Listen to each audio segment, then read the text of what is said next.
Aeschylus!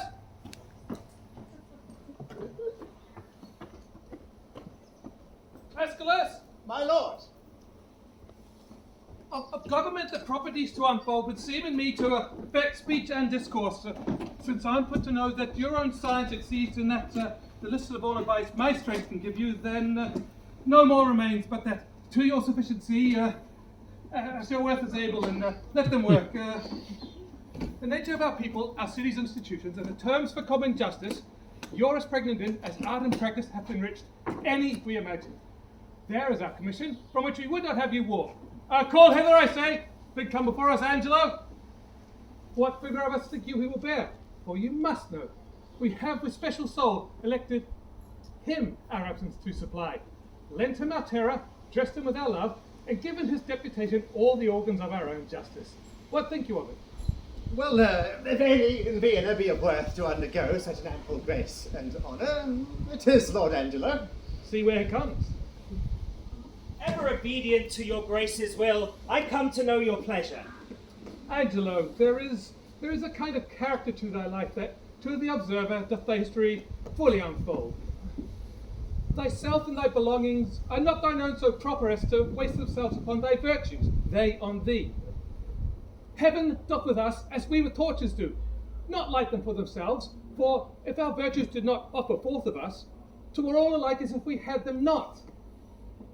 Spirits are not finely tuned, but to fine issues, nor nature never lends herself the slightest scruple of her excellence, but, like a thrifty goddess, declares herself the glory of a creditor, both thanks and use. But I do bend my speech to one that can my part in him advertise. Hold therefore. In our remove, be at full ourselves. Mortality and mercy in Vienna live in thy tongue and heart. Old Aeschylus, the first in question is thy secondary. Now, good my Take lord, thy commission. let there be some more test made of my metal, before so great and so noble a figure be stamped upon it. No more evasion. We have with 11 and prepared choice proceeded to you. Therefore, take your honours. Our haste from hence is of such quick condition that it leaves unquestioned matters of needful value. I shall write to you, as time and our circumstances shall importune, how it goes with us, and do seek to know what doth befall you here. So fare thee well. To the hopeful execution do I leave you of your commissions. Oh, yet give us leave, my lord, to bring you something on the way.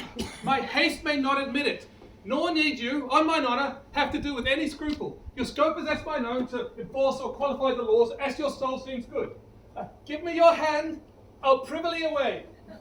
I do love the people, but I do not like to stage me to their eyes. Though it do well, I do not relish well their loud applause and Aves the image. Nor do I think the man of safe discretion that does affect it. Once more, fare thee well. Well, the heavens grant safety to your purposes. Lead forth and bring back into happiness. Good thee, fare thee well.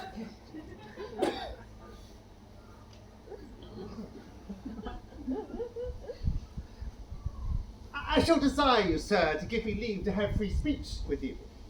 And it concerns me to look into the bottom of my place.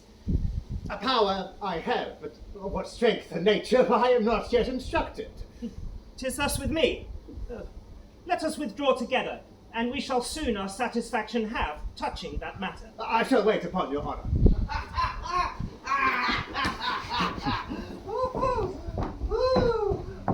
If the Duke with the other dukes come not to composition with the King of Hungary, why then all the dukes fall upon the king. Heaven grant us its peace, but not the king of Hungary. Thou concludest like the sanctimonious pirate that went to seas with the 10 Commandments, but scrapped one out of the table.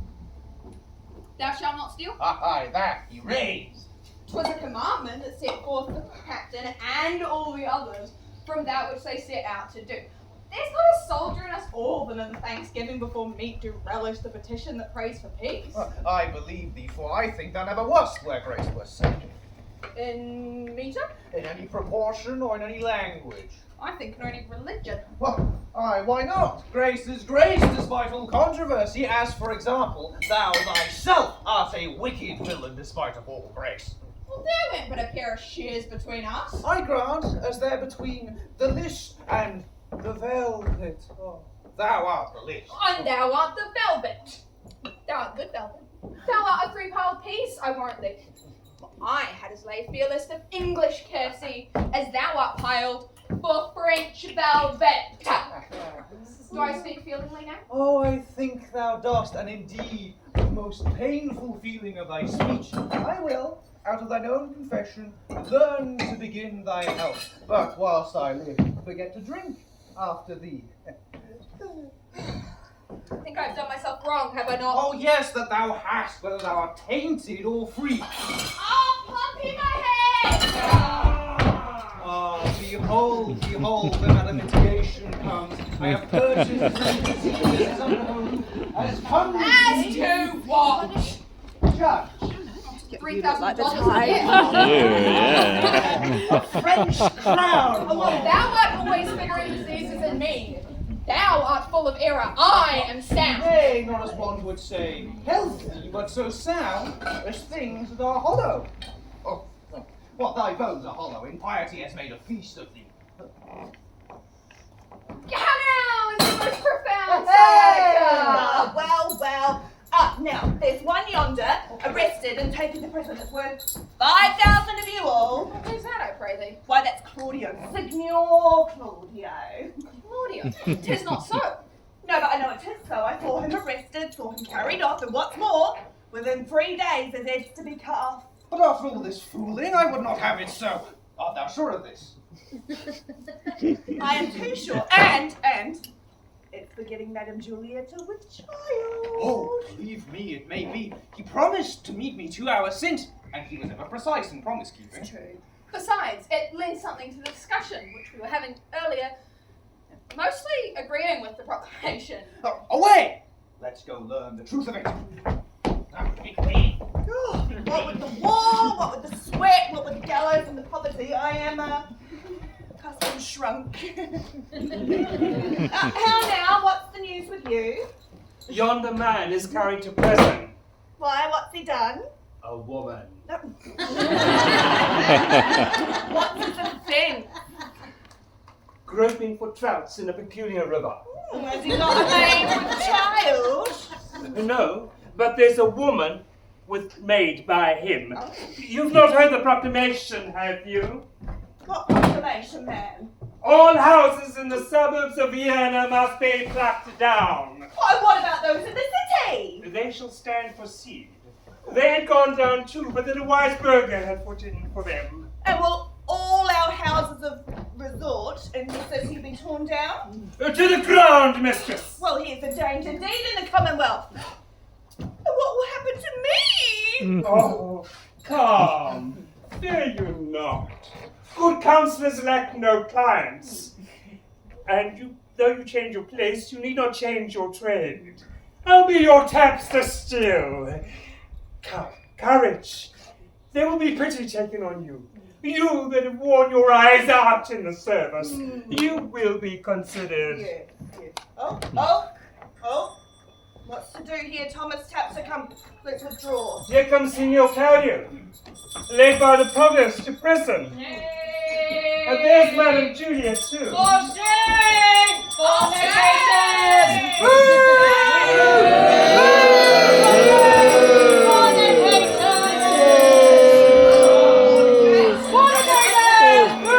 That's a bit harsh, isn't it? They just have shown me lost to the world, bear me to prison where I'm committed. I do it not an evil disposition, but from Lord Angelo by special charge. Thus can the demigod authority make us pay down on our offence by weight the words of heaven. On whom it will, on whom it will not. So it still 'tis just. Why, how now, Claudio? Whence come this restraint? From too much liberty, my Lucio, liberty! Yes. As the fix is the father of much fast, so every scope by the immoderate use turns to restraint. Our natures do pursue. like rats that ravin down their proper bane, a thirsty evil, and when we drink, we die. I could speak so wisely under arrest. I was the servant son of my creditors, and yet, to speak the truth, I have as life have the foppery of freedom, as the morality of imprisonment. What's thy offence, Claudio? What but to speak of would offend again? What, is it murder? No.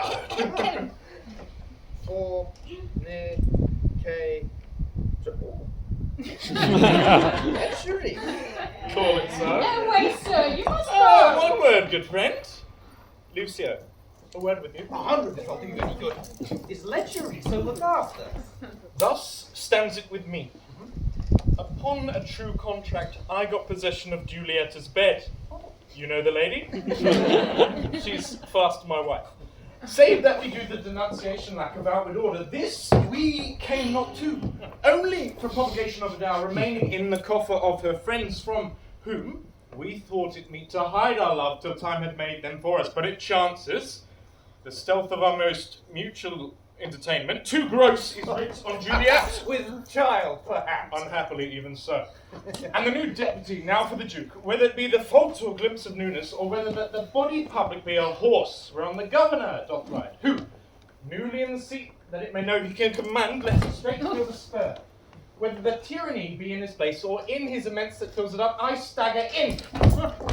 For this new governor awaits me all the enrolled penalties, which have, like unscoured armour, hung by the wall so long that 19 zodiacs have gone round, and none of them have been worn. And for a name, now puts the drowsy and the neglected act freshly on me.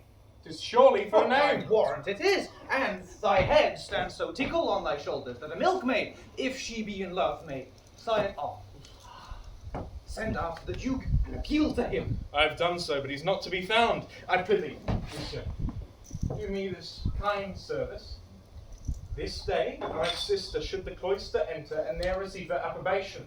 Acquaint her with the danger of my state. Implore her in my voice that she makes friends to the strict deputy. Bid herself assay him. I have great hope in that. For in her youth there is a prone and speechless dialect such as move men. Beside, she hath prosperous art when she will play with reason and discourse, and well she can persuade. Oh, I pray she may. As for the encouragement of the like, which would stand under grievous imposition, as for the enjoying of thy life, I would be sorry should thus be foolishly lost to a game of tic-tac. I'll to her. I thank you, good friend Lucio. Within 2 hours! Come, officer, away. I'm sure you've not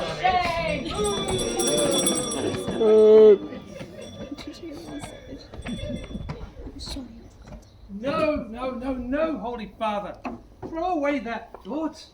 Believe not that the dribbling dart of love can pierce a complete bosom. Why I desire thee to grant me secret harbour had the purpose more grave and wrinkled than the aims and ends of burning youth. May your grace speak of it. My holy sir, none better knows than you how I have ever loved the life removed, and held an idle price to haunt assemblies where youth and cost and witless bravery keeps. I have delivered to Lord Angelo, a man of stricture and firm abstinence, my absolute power and place here in Vienna, and he supposes me travelled to Poland, for I have strewed it about the common ear, so it is received. And now, holy sir, you will demand of me why I do this. Gladly, my lord. We have strict statutes and most biting laws, the needful bits and curbs to headstrong weeds, which, for these 19 years, we have let slip.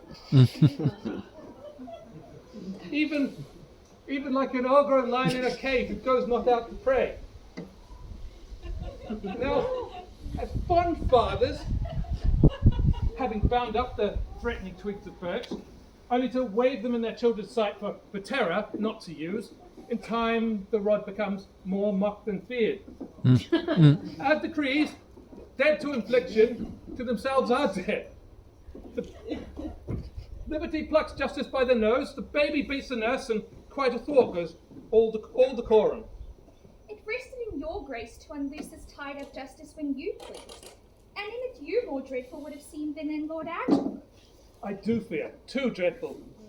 It was my fault to give the people scope, would be my tyranny to strike and gall them for what I bid them do.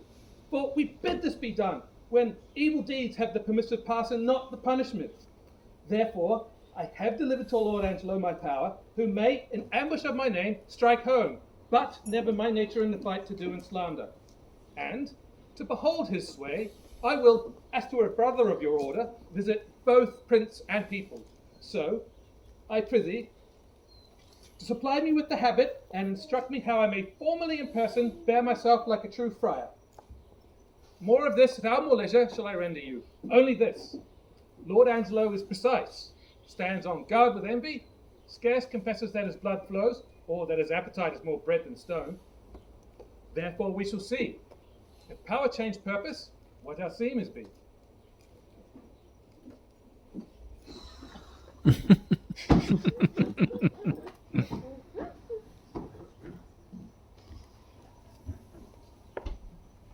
And have you nuns no farther privileges? What, are these not large enough? Nay, truly, I speak as not desiring more, but rather wishing a more strict restraint upon the sisterhood, the votaress of St. Clair.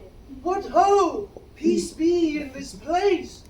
Who's the call? It is a man's voice. Gentle Isabella, who knew the key and knowledge business of him? You may, I may not, for you are yet unformed.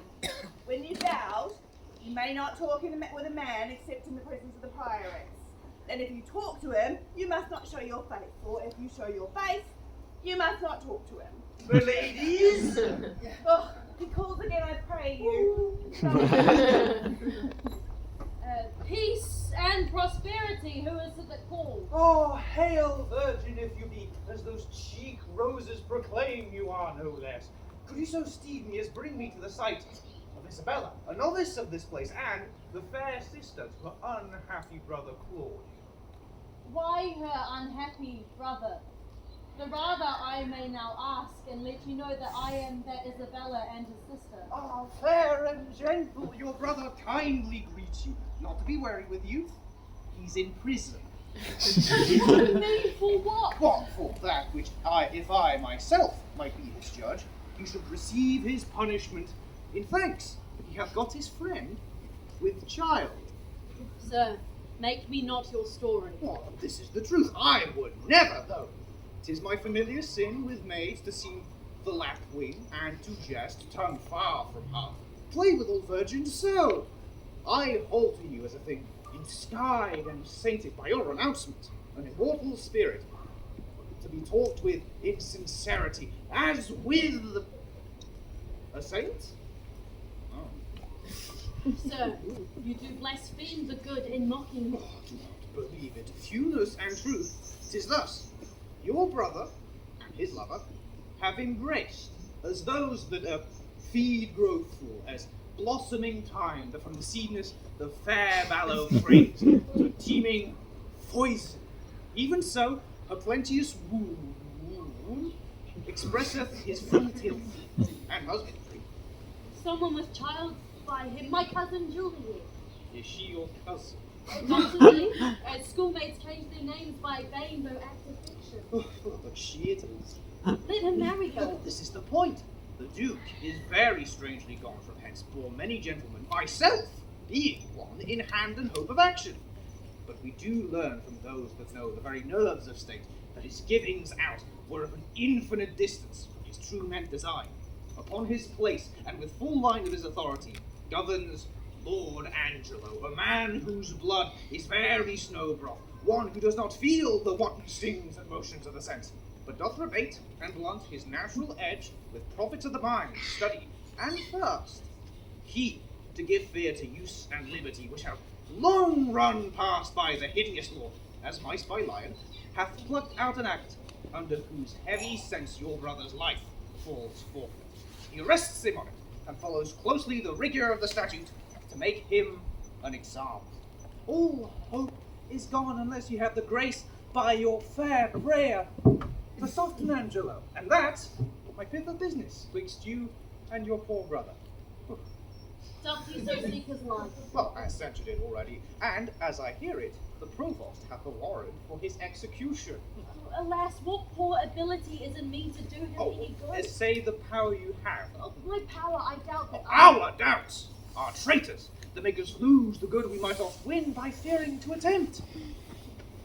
Go to Lord Angelo, and let him learn to know that when maidens sue, men give like gods, and when they weep and kneel, their petitions are as freely theirs as they themselves owe them. I'll see what I can do. But speedily. I will. I'll take my leave of you.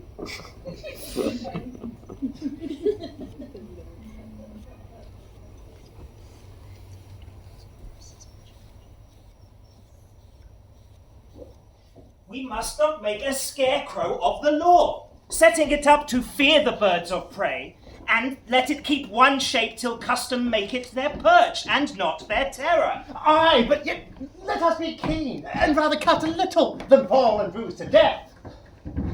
Alas, this gentleman whom I would save had the most noble father.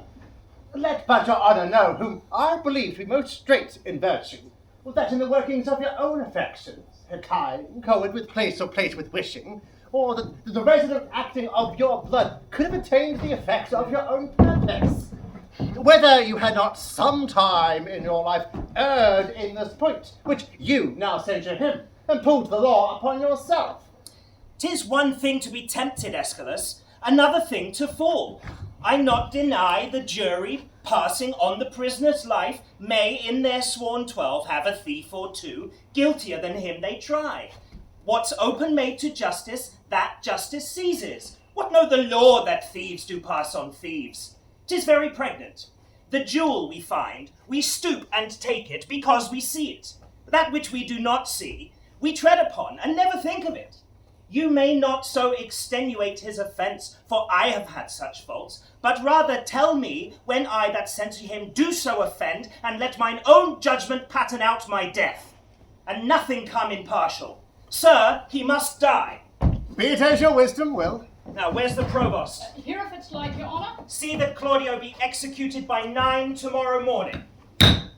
Let him have his confessor, and be prepared, for that's the utmost of his pilgrimage. Oh, heaven forgive him, and forgive us all. Some rise by sin, and some by virtue fall. Some run from wrecks of ice and answer none. Some condemned for a fault alone.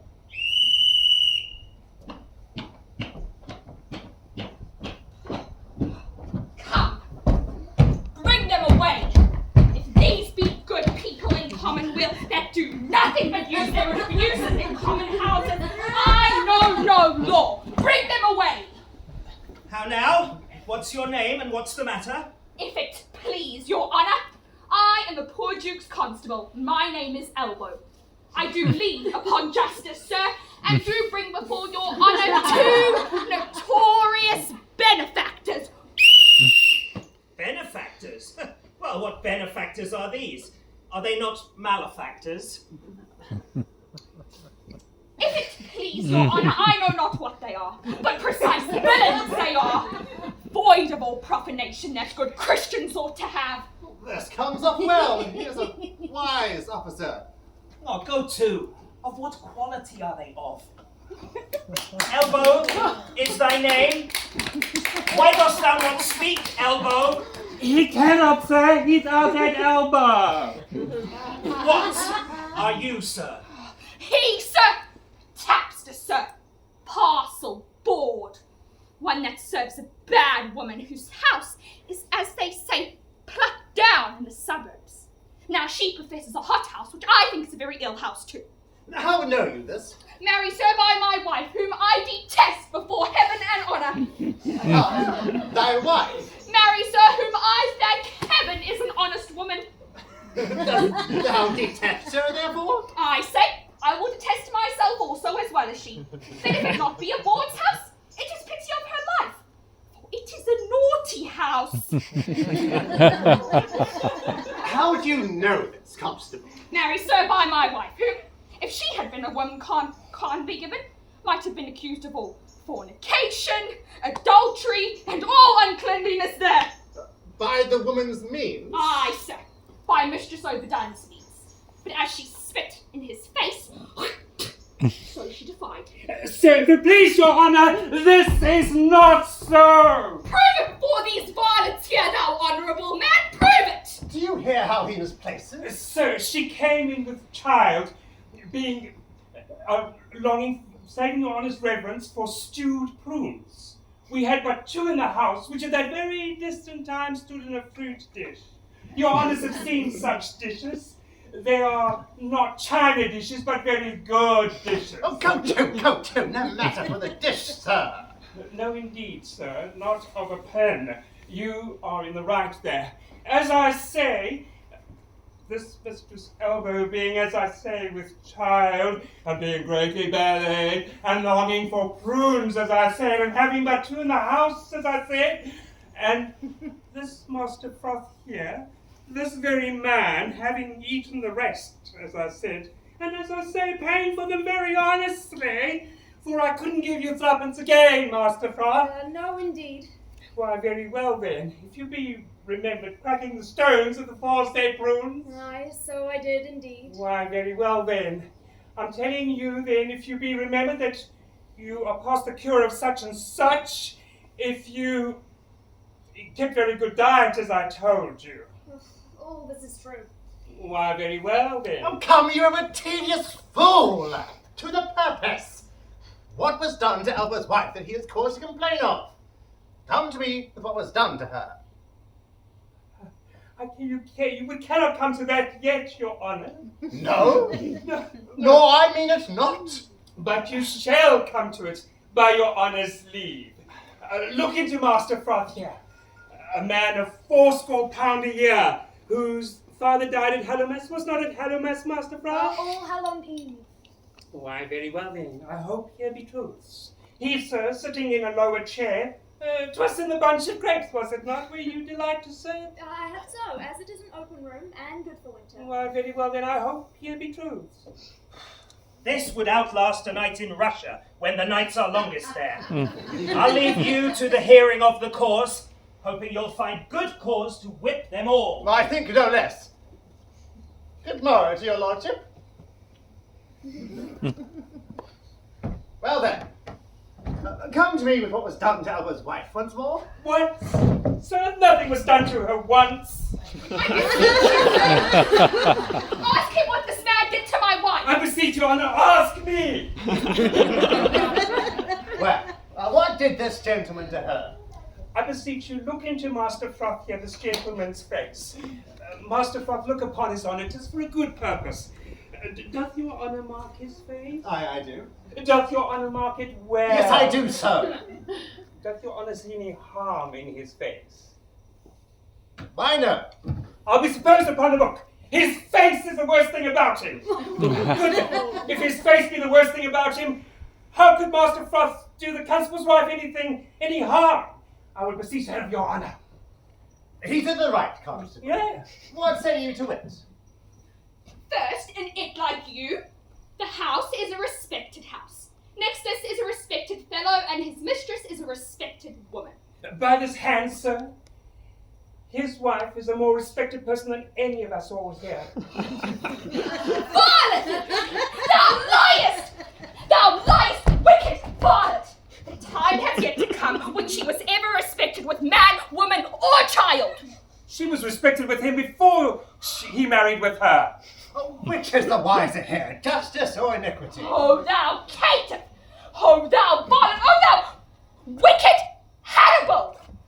I respected with her before I was married to her. If ever I was respected with her, or her with me, let me not you think that your worship the poor Duke's officer. Prove it, thou wicked Hannibal, or I'll have mine action of battery on thee! Well, he'd box you on the ear. You might have your action of slander, too. Marry, I thank your worship for it. What is it your worship's pleasure that I do with this wicked caitiff? Truly, officer, because he hath some offences in him that thou wouldst discover if thou couldst, let him continue in his courses till thou knowest what they are. Marry, I thank your worship for it. Thou seest thou'st come upon me, thou wicked Hannibal. Thou art to continue now. Thou art to continue. Where were you born, friend? Here in Vienna, sir. Are you a 80 pounds a year? Yes, an it please you, sir. Sir, what trade are you on? Tapster, a poor widow's tapster. Your mistress's name? Mistress Overdone. Have she had any more than one husband? And 9, sir. Overdone by the last. 9! Come, hither to me, Master Froth. Come, Master Froth. Master Froth, I would not have you acquainted with tapsters. Oh, they will draw you, Master Froth, and you will hang them. Now, get you gone. Let me hear no more of you. I thank your worship for mine own part. I never come into any room in a tap house, but I am drawn in. Well, no more of it. Come, Master Tapster. What is your name, Master Tapster? Pompey. What else? Thumb, sir.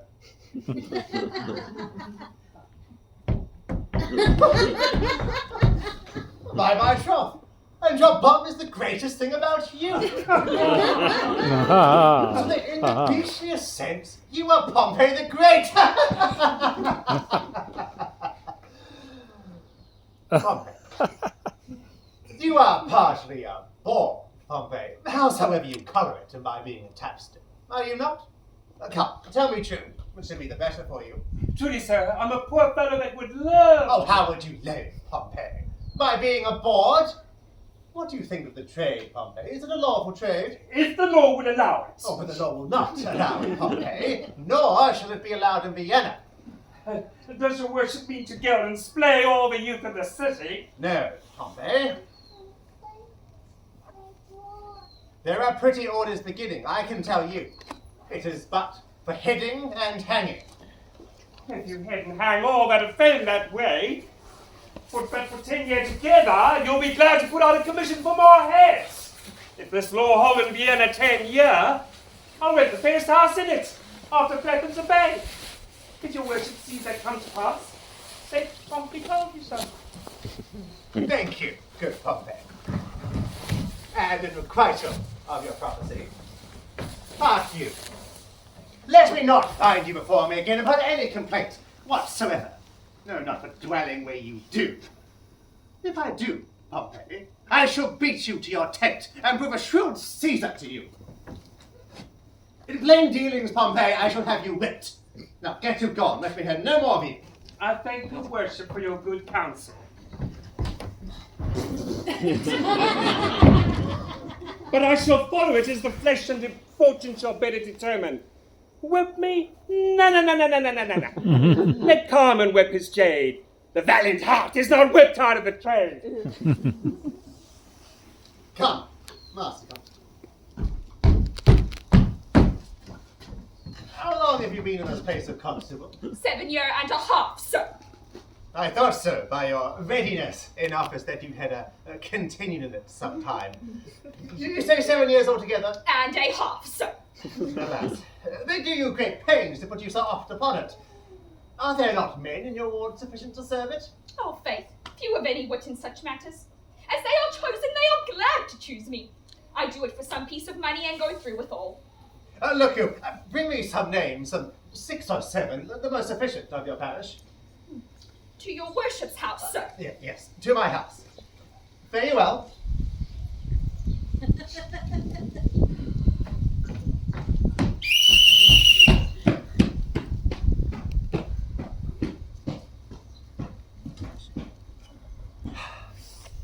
What o'clock, thank you. 11, sir. I pray you come to dinner with me. I thank you humbly, sir. It grieves me for the death of Claudio, but there is no remedy. Lord Angelo is severe. Oh, it is but needful. Mercy is not itself that oft looks so. Pardon is still the nurse of second woe. Yet, poor Claudio. No, there is no remedy. Come.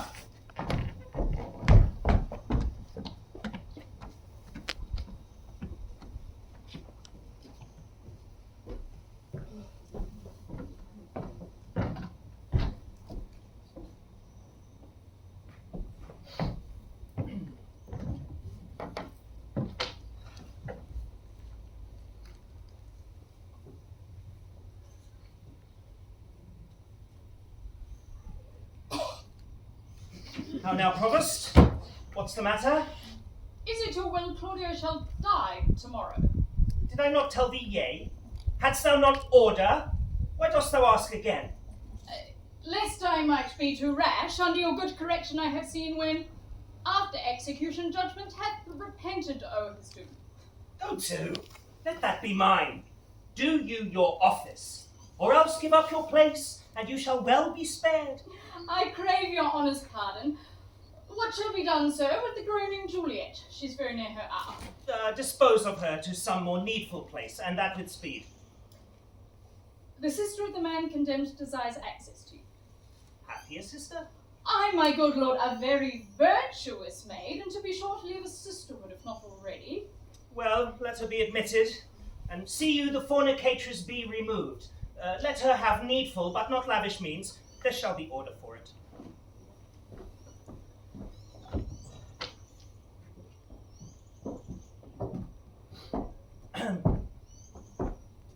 Stay a little while. You're welcome. What's your will?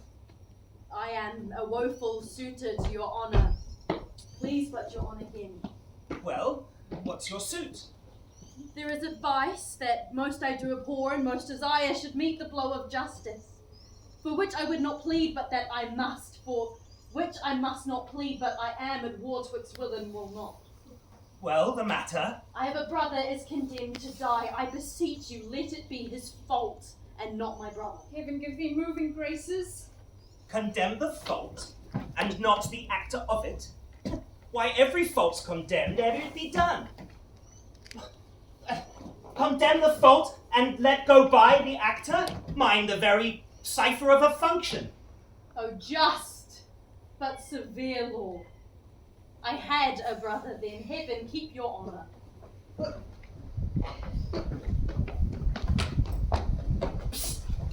Give it not over so. To him again, entreat him. Kneel down before him, hang upon his gown. Well, if you should ask for a pin, you cannot with more tame a tongue desire it. To him, I say. Must he needs die? Maiden, no remedy. Yes, I think you might pardon him and neither grieve heaven nor man with the mercy. I will not do it. But can you, if you would? Look what I will not, that I cannot do. But might you do it, and do no one any wrong, if so your heart would grieve with that remorse as mine is to him? He's sentenced. 'Tis too late. You are too cold. Nay, it is not too late. Wait, I that do speak a word may call it back again. For believe this, no ceremony to the great one's longs, nor the king's crown, nor the deputed sword, the marshal's truncheon, nor the judge's robe become them with one half so good a grace as mercy does. If he had been as you, and you as he, you would have slept like him, but he like you would not have been so stern. Pray you be gone. Oh, I would that I had your potency and you were Isabel. Should it then be thus? No, I would tell what it were to be a judge and what it were to be a prisoner. Aye, touch him. There's the babe. Your brother is a forfeit of the law, and you but waste your words. Nay. Take comfort, it is the law, not I condemn your brother. Were he my kinsman, my brother, or my son, it would be thus with him. He must die tomorrow. Tomorrow, but that is so sudden. You must spare him. He is not prepared for death. Even for our kitchens we do kill the fowl of season. Shall we serve heaven with less respect than we do minister for our gross selves? Good, my lord, bethink you. Who is it that dies for this offence? For there are many that have committed it. Aye, well said. The law hath not been dead, though it hath slept. Those many would not have dared do that evil if the first that did the edict infringe had answered for his deed. Now 'tis awake, and like a prophet looks in a glass to see which future evils, either new or in remissness new conceived, shall now have no successive degree, but ere they live to end. Yet show some pity. I show it most when I show justice, for then I pity those I do not know. which a dismissed offence would after gall, and do him right, that answering one foul wrong lives not to act another. Be satisfied. Your brother dies tomorrow. Be content. So you must be the first that gives the sentence and he that suffers it. Oh, it is excellent to have a giant's strength, but it is tyrannous to use it like a giant. Oh, that's well said. Could great men thunder, as Job does, Job would ne'er be quiet. For every petty, pelting officer would use his heaven for thunder. Nothing but thunder, merciful heaven. Thou rather with thy sharp and sulphurous bolt split the unwedgeable gnarled oak than the soft myrtle. But man, proud man, dressed in a little brief authority, most ignorant of what he's most assured, his glassy essence like an angry ape, would make all the angels weep, and then themselves should then laugh all mortal. Why dost thou put these sayings upon me? Because authority, like it errs, hath kind of medicine in it that skins the vice on top. Go to your bosom, knock there, and ask your heart what it doth know that is like my brother's fault. If it do confess a natural guiltiness such as his, let your tongue not speak another word upon his life. To him went, he will relent. He's coming, I perceive it. She speaks, and 'tis such sense that my sense breeds with it. Fare ye well. Good my lord, turn back. I must bethink me. Come again tomorrow. Hark how I'll bribe you, my lord, turn back. How? Bribe me? I, with such gifts that heaven shall share with you. Oh, you model wells? Not with fond shekels of tested gold or stones whose rates are either rich or poor, but with true prayers that shall be open at heaven ere the sun come up. Prayers by delicate maids and fasting minds who are nothing temporal. Well, come to me tomorrow. Go to, away. Heaven keep your honour safe. Amen. At what o'clock tomorrow shall I attend thee? Any time, forenoon. Save your honour. Aye, from thee, even from thy virtue. What's this? What's this? Is this her fault or mine? The tempter or the tempted? Who sins more? Ha! Not she, nor doth she tempt. But it is I, that lying by the violet in the sun, do as the carrion does, and not the flower, corrupt with virtuous season. Can it be that modesty may more betray our sense than women's lightness? Having waste ground enough, shall we desire to raise the sanctuary and pitch our evils there? Oh, fie, fie, fie! What dost thou? What art thou, Angelo? Dost thou desire her foully for those things that make her good? Oh, let her brother live. Thieves for their robbery have authority when judges steal themselves. What? Do I love her? That I desire to hear her speak again and feast upon those eyes? Oh, what is thy dream on? Most cunning enemy, that to catch a saint doth with saints bait thy hook. Most dangerous is that temptation that goads us on to sin in loving virtue. Never could the wanton temptress with all her double vigour once stir my temper, but this virtuous maid subdues me quite. Even till now, when men were fond, I smiled and wondered how.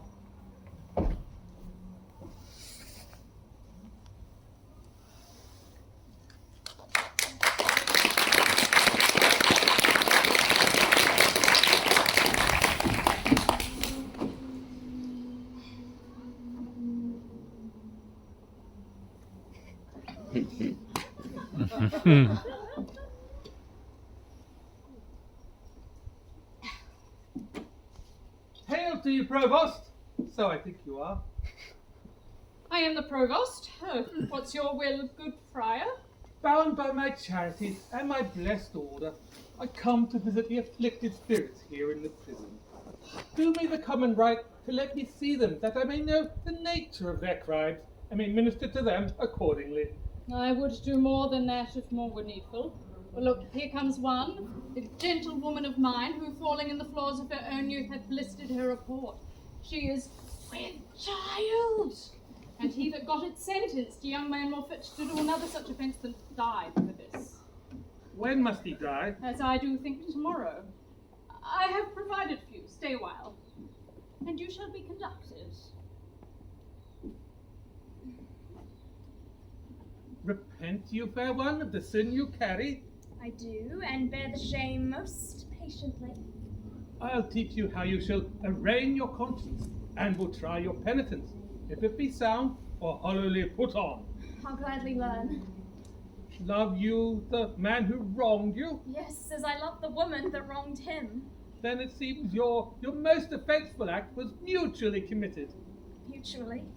Then was your sin of heavier kind than his. I do confess it and repent it, father. 'Tis meet so, daughter. But lest you do repent, as that the sin hath brought you to this shame, the sorrow is always upon ourselves, not heaven, showing that we would not love heaven as we stand in fear of it, but as I do repent me as it is an evil, and take the shame with joy. Then rest. Your partner, as I understand, must die tomorrow. And I am going with this wretched to him. Grace go with you. Benedictus Die tomorrow! Oh, injurious love that respites me in life, whose very comfort is still a dying horror. Tis pity of him.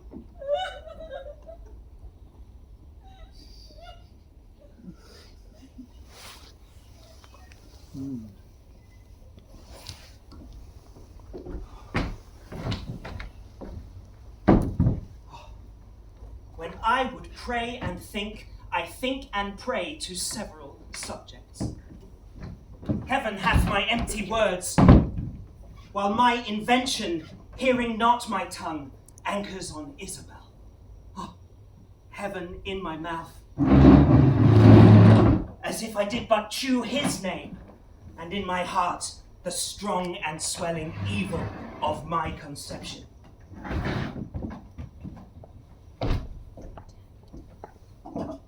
The state wherein I trade is like a good thing, being often read, grown feared and tedious.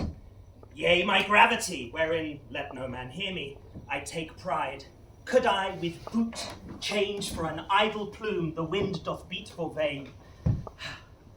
O place, O form, how often dost thou with thy case wrench ore from fools, and tie the wiser souls to thy false seeming. Blood, thou art blood. Let's paint good angel on the devil's horn. 'Tis not the devil's crest. How now? Who's there?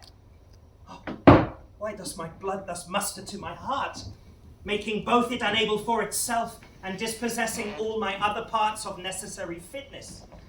So play the foolish throng with one that swoons, crowd all to help him, and so stop the air by which he should revive.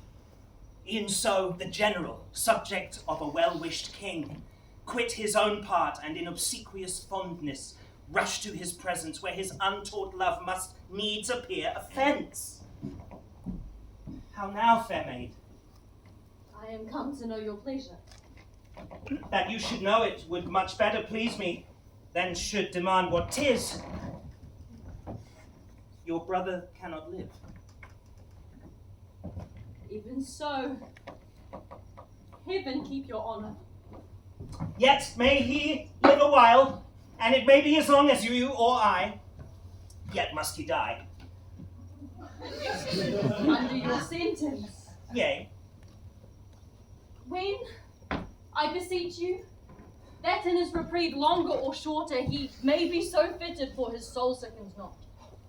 By these filthy vices, it were as well to pardon one that hath from nature stolen a man already made, as to remit such saucy sweetness that do coin heaven's image in stamps that are forbid. Well, to sit down so in heaven, but not on earth. Say you so? Then I shall pose you quickly. Which would you rather, that the most just law now took your brother's life, or to redeem him, that you give up your body to such saucy sweetness as she that he hath soiled? Sir, believe you this, I had rather give up my body than my soul. I talk not of your soul. Our compelled sins stand more for number than for account. How say you? Nay, I'll not warrant that, for I may speak against the thing I say. Answer to this.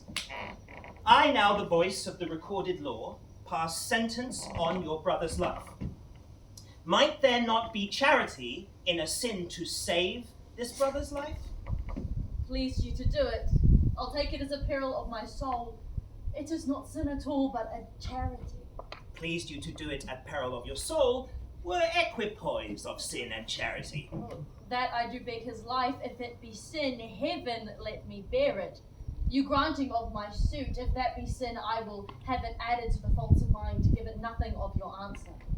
Nay, but listen, your sense pursues not mine. Either you are ignorant, or seem so craftily, and that's not good. Let me be ignorant, and then nothing good. Let me show that I am no better. Thus, wisdom wishes to appear most bright when it doth tax itself, as these black masks do proclaim a beauty and shield 10 times louder than beauty could display.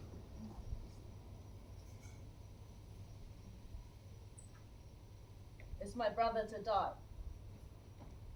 Aye. And upon my sentence. So. But if the voice of the all-whelming law answer to this,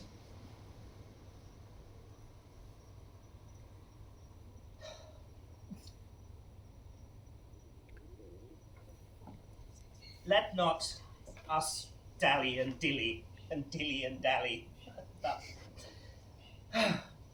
I shall speak plain in order to be received more gross. Your brother is to die, So. and his sin stands accountant on that account. Admit no other way to save his life, for I'll subscribe not that nor any other, but that in the loss of question that you, his sister, finding herself desired of some person whose credit with the judge or great place could wrench your brother from the manacles of the all-building law, and that there were no earthly mean to save him, what would you do? As much for my poor brother as myself. That is where I, under certain terms of death, the impression of keen whips I would wear as rubies, and then strip myself to death as to a bed before I would yield myself up to such shame. Then must your brother die. And 'twere cheaper that way. Better a brother were to die at once than a sister in redeeming him should die forever. Then were you not as cruel as that sentence which you have scorned so? Ignominy and ransom and free pardon are of two houses. Lawful mercy is nothing kin to foul redemption. You seemed of late to make the law a tyrant, and rather called the likeness of your brother a merriment than a vice. Oh, pardon me, my lord, it oft falls out to have what we would have, we speak not what we mean. I rather do excuse the thing I hate for his advantage which I dearly love. Well, we are all frail. Else yet my brother die, if it not a Pōwhiri, he only but owe and succeed of thy weaknesses. Nay, women are frail too. Aye, as the mirror where they view themselves. Women, help heaven for men their creation mar in profiting by them. Nay, call us 10 times frail, for we are as soft as our complexions are, and credulous to false prints. I think it well, and from this testimony of your own sex, For that I think we are built to be no stronger than to shake the faults that shake our frames, I will be bold. Be that you are, a woman. If you be more, you're none. If you be one, as you are well expressed by all external warrants, show it now, by putting on the destined livery. Good. My lord, I have no tongue but one. I do entreat you to speak the former language. Plainly conceive, I love you. And my brother did love Juliet, and thou tells me he shall die for it. He shall not, Isabel, if you give me love. Oh, I know your virtue hath a license in it, which seems a little fouler than it is to pluck on others. On my honour, my words express my purpose. Little honour to be much believed and most pernicious purpose. Seeming I proclaim thee, Angelo, look for it. Sign me a present pardon for my brother, or I swear with an outstretched throat I will tell the world aloud what a man thou art. Who will believe thee, Isabel? My vouch against thee, my place in the state, my unblemished reputation, shall all so your accusation overwhelm, that you shall stifle in your own report and smell of calumny. I have begun, and now I give my sensuous race the rein. Fit thy consent to my sharp appetite. Lay by all niceties and prolixious blushes that do banish what they sue for. Yield up the treasures of your body to my will, or thy unkindness shall not only make him die the death, but shall his death draw out to lingering sufferance. Answer me tomorrow, or by the affection that guides me most, I'll prove a tyrant to him. As for you, say what you will. My false o'erweighs your true.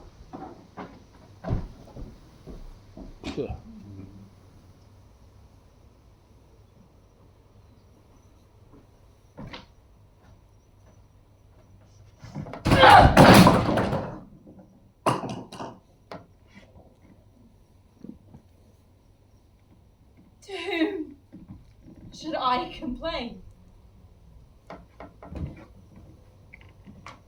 Did I tell this?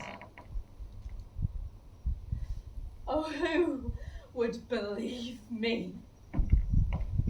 Oh, perilous mouths that bear them, and that one same self-tongue bidding the law make courtesy of the will, hooking both right and wrong to follow as it draws. I will to my brother, though he hath yet fallen from the prompture of the blood, he hath in him such a mind of honour that had he 20 heads to tender down on 20 bloody blocks, he would yield them up before his sister, should her body stoop to such abhorred pollution. Therefore Isabel live chaste, and brother die.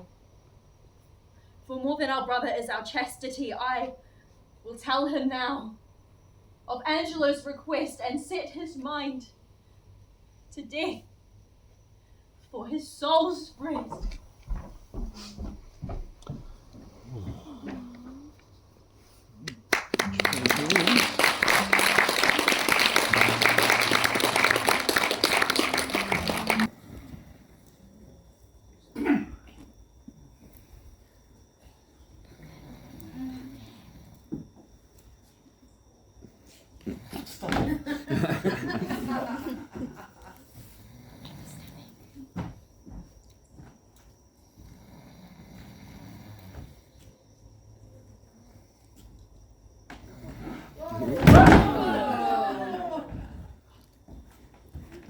So, you hope of pardon from Lord Angelo?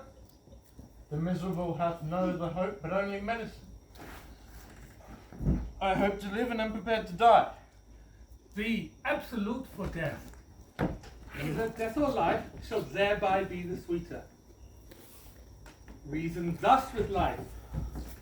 If I do lose thee, I do lose a thing that none but fools would keep. A breath thou art, servile to all the sky influences, that thus this habitation that thou keepst absolutely afflict. Merely Thou art death's fool.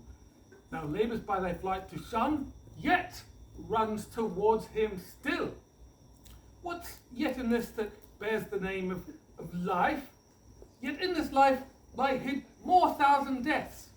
Yet death we fear, which makes these odds all even. I humbly thank you. So soon to live, I find I seek to die, and in seeking death, find life. Let it come on. Peace and prosperity. Who's there? Come in. The wish deserves a welcome. Dear sir, ere last I'll visit you again. Most holy sir, I thank you. My business is a word or two with Claudia. Look, Signor, here's your sister. Provost, a word with you.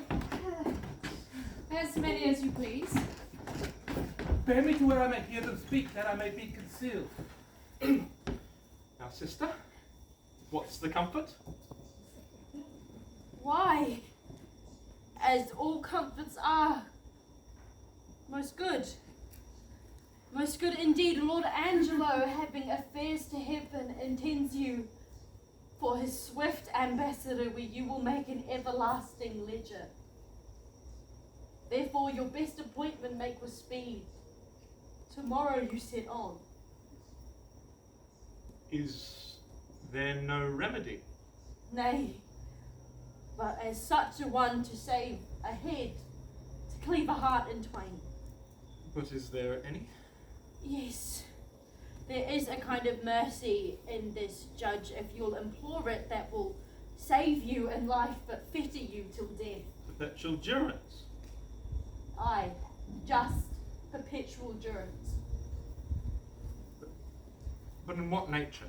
In such a one that as you consenting to it will bark your honour from that trunk you bear and leave you naked. Let me know the point. Oh, I do fear thee, Claudio. Darest thou die? Thou knowest the corporal sufferance is as great that the beetle that we do tread upon feels a pang as great as when a giant dies. Why give you me this shame? Think you I can resolution fetch from flowery tenderness? If I must die, I'll encounter death as a bride and hug it in mine arms. Yes, there spake my brother. There my father's grave did utter forth a voice. Thou must die. Thou art too noble to conserve a life with base appliances. This outward sainted deputy, who otherwise doth nip youth in the head and doth amew as the falcon doth a fowl, he is yet a devil. The Prenzy Angelo. Aye, 'tis he. Dost thou think, Claudio, that if I might yield him my virginity, thou mightst be free? Cannot be. Aye. It is the cunning livery of hell. Tonight is the night that I must do what I abhor to name, or else thou diest tomorrow. Thou shalt not do it. Were it but my life, I would throw it down for thy deliverance as frankly as I would a pit. Thanks, dear Isabel. Be ready, Claudio, for your death tomorrow.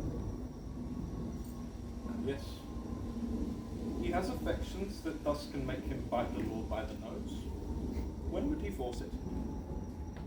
Sure, it is no sinner of the deadly seven, it is the least. Which is the least? If it were damnable. He, being so wise, why would he, for the momentary trick, be perturbedly find out Isabel? What says my brother? Death is a fearful thing. And a shamed life, a hateful. Aye, but to die, and go we know not where, to lie in cold obstruction and to rot. This sensible warm motion to become a needed god, and the delighted spirit to bathe in fiery floods. To reside in thrilling region of thick-ribbed idle, to be imprisoned by the viewless winds, and blown with restless violence round about the pendant world, or to be worse than worse. Of those that lawless and uncertain thought imagine howling, 'tis too horrible.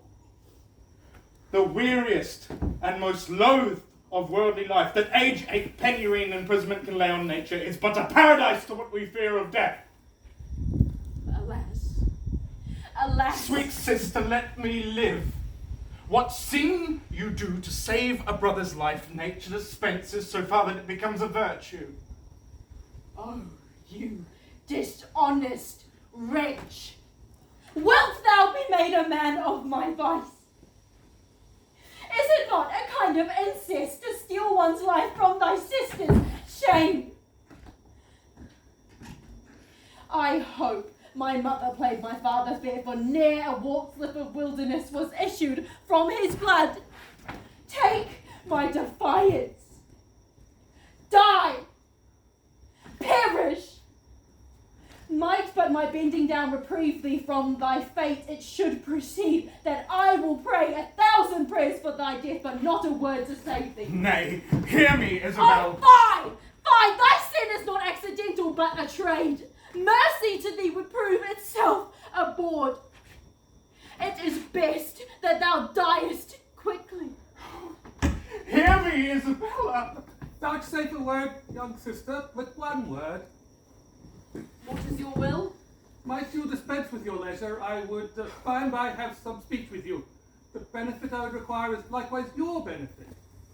I have no superfluous leisure. My stay is stolen out of other affairs. I will attend you a while. Son, I have overheard what has passed between you and your sister. Lord Angelo never had the purpose to corrupt her. Only he has made an essay of her virtue to practice his judgment with the disposition of nature. She, having the truth of honour in her, has made him the most gracious denial he is glad to receive. I am confessor to Angelo, and I know this to be true. Therefore, prepare yourself for death. Do not satisfy your resolution with hopes that are fallible. You must die tomorrow. Go to your knees and make ready. Let me ask my sister pardon. I am so out of love with life that I will soon be rid of it. Hold you there. Farewell. Provost, a word with you. What's your will, good father?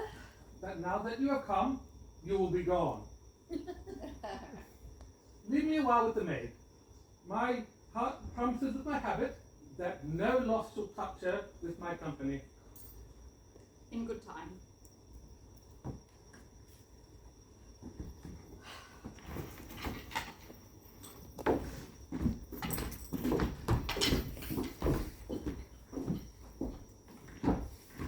The hand that hath made you fair hath made you good. The goodness that is cheap in beauty makes beauty brief in goodness. But grace, being the soul of your complexion, shall keep the body of it ever fair.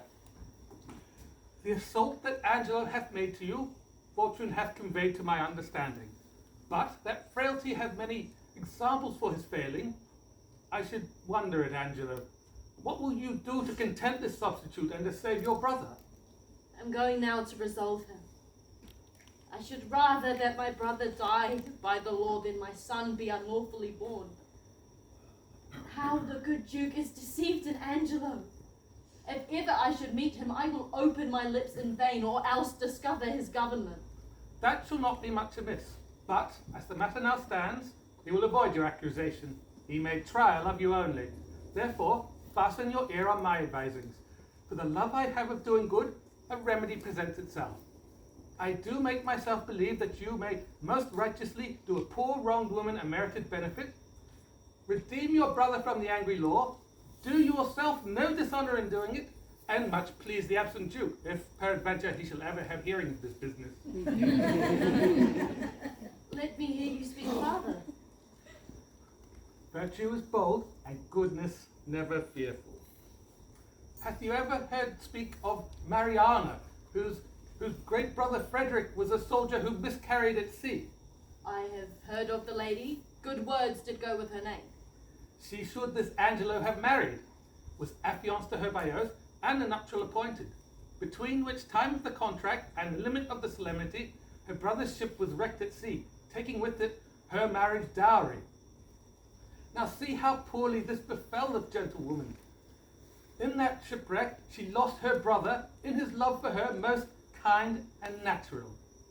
In the vessel the portion and sinew of her fortune, her marriage dowry, and with them both, this combinate husband, this well-seeming Angelo. Can it be so? Would Angelo so leave her? Left her in her tears, and dried not one of them with his comfort, swallowed his vows whole, and pretended in her discoveries of dishonour. Bestowed her on her own lamentation, which she yet wears for his sake, and he, a marble to her tears, is washed with them, but relents not. But how out of this might she avail? It is a rupture that you may easily heal, and the curing of it not only saves your brother, but keeps you from dishonour in doing it. Show me how, good father. This forenamed maid hath yet in her the continuance of her first affection. His unjust unkindness, which should in all reason have quenched her love, hath, like an impediment in the current, only made it more violent and unruly. Go you to Angelo, answer his requiring with a plausible obedience. Agree with his demands to the point. Only refer yourself to this advantage. First, that your stay must be brief, that the time may have all shadow and silence in it, and the place answer to convenience. This being granted, and here follows all, we will arrange for this maid to stead up your appointment, go in your place. If the encounter acknowledge itself hereafter, it may compel him to her recompense. And there, by this, is the maid advantaged, your brother saved, your honour untainted, and the corrupt deputy scaled. If you think well to carry this, as you may, the doubleness of the benefit defends the deceit from reproof. What think you? The image of it gives me content already.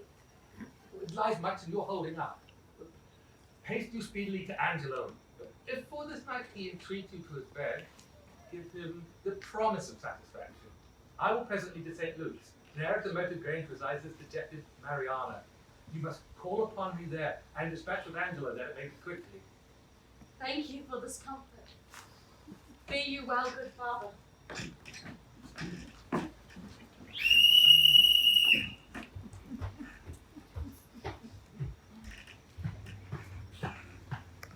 Nay, if there be no remedy for it, but that you must needs buy and sell women and men like beasts, then we shall have all the world drink brown and white bastard.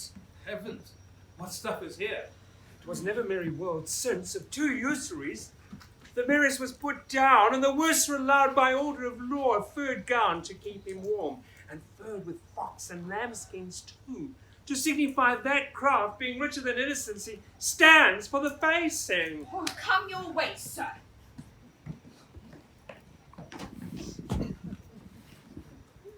Bless you, good Father Friar. And you, good brother, father. What offence hath this man made you, sir? Marry, sir, he hath offended the law. We take him to be a thief, too. For we have found a strange picklock, which we have taken to the deputy. Fie, sir, a bawd! A wicked bawd! The evil that thou causest to be done, that is thy means to live. Dost thou think what 'tis to cram a more or clothe the back from such a filthy vice? Think to thyself. From their abominable and beastly touches, I eat, drink, array myself, and live. Dost thou think thy living is a life so stinkingly depending? Go mend, go mend. It doth stink in some sort, sir, but yet I would prove. Nay. If the devil had given thee proofs for sin, thou wilt prove this. To prison with him, officer. Correction and instruction must both work, ere this rude beast will prosper. He must before the deputy, sir, for he has given him warning. The deputy cannot abide a whoremaster. If he be a whoremonger, and go before him, he be as good go a mile on his errand. Would we were all, as some would seem to be, as free from our faults, as faults from seeming free. His neck will come to your waist. Cord, sir. I spy comfort!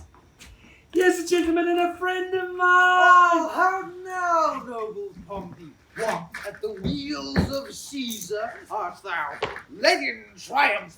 What, is there none of Pygmalion's images, newly made woman to be had now, for putting the hand in the pocket and extracting it close. Ha ha! What reply? Ah! What sayest thou to this tune, matter, and method?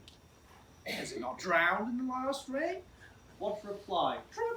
Is the world as it was, man? Which is the way? Is it sad or in a few words, or how?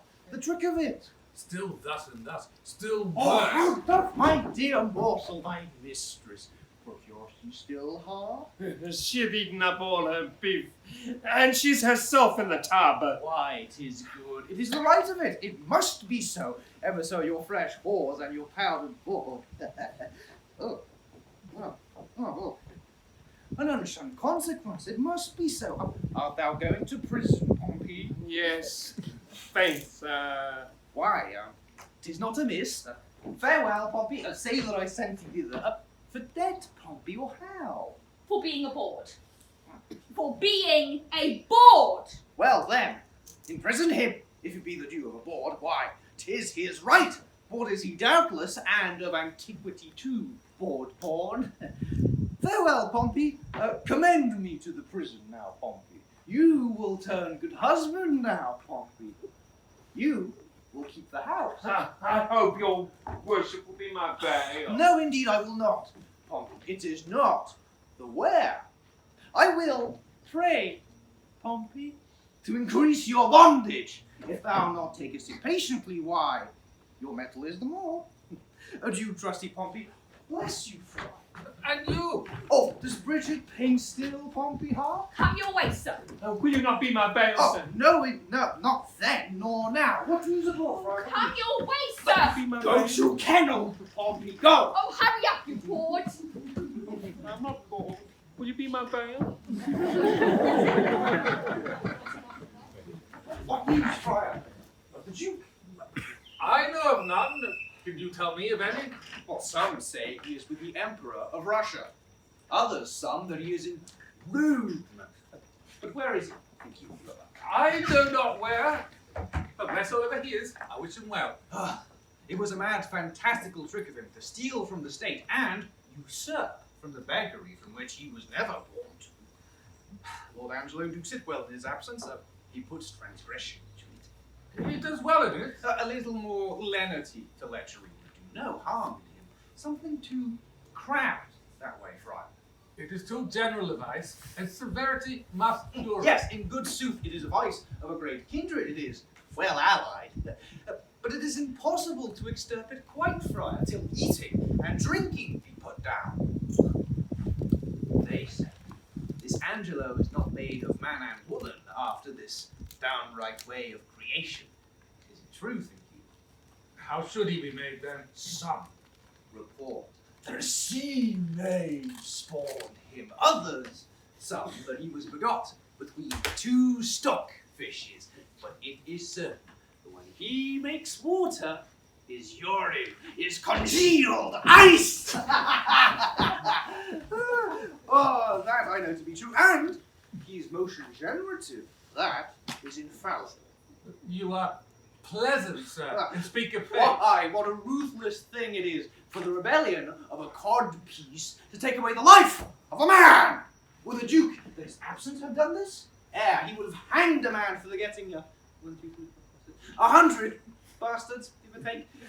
He would have paid for the nursing 1,000. The Duke had some feeling of the sport. He knew the service, and that instructed him to mercy. I never heard the absent Duke detected for women. He was not inclined that way. Oh, you deceive. 'Tis not possible. Not the Duke? Your beggar of 50, and it was his use to put a document in her clack dish. Oh, the Duke had crotch at him, and he would be drunk too. That let me inform you. Sir, you do him wrong, surely. Oh, sir, I was an inward of his. A shy fellow was the Duke, and I believe I know the cause of his withdrawing. What, I prithee, may be the cause? But no, pardon, 'tis a secret must be locked between the teeth and the lips. This I can let you understand. The greater file of the subject held the Duke Wise. Yes, no doubt he was. Very superficial, ignorant, unweighing fellow. Sir, either this is envy in you, folly, or a mistaking. The very stream of his life and the businesses he hath helmed must, upon a warranted need, give him a better proclamation. Let him but be testimonied by his own bringing forth, and he shall appear to the envious a scholar, a statesman, and a soldier. Therefore, you speak unskillfully, or, if your knowledge be more, it is much darkened in your malice. Sir, I know him, and I love him. Love speaks with better knowledge, and knowledge with dearer love.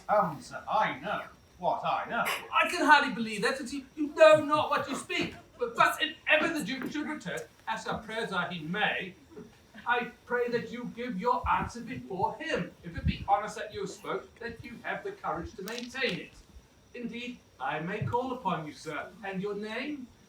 Sir, my name is Lucio, well known to the Duke. Oh, he shall know you better, sir. I shall live to report you. I fear you not. Indeed, you hope the Duke will return no more, or you feel me too unhurtful and opposite. Indeed, I could do you little harm. You'll forswear this again? Oh, I'll be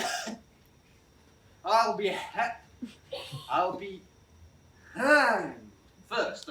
But in other words, canst thou tell me if Claudio die tomorrow or now? Why should he die, sir? Why?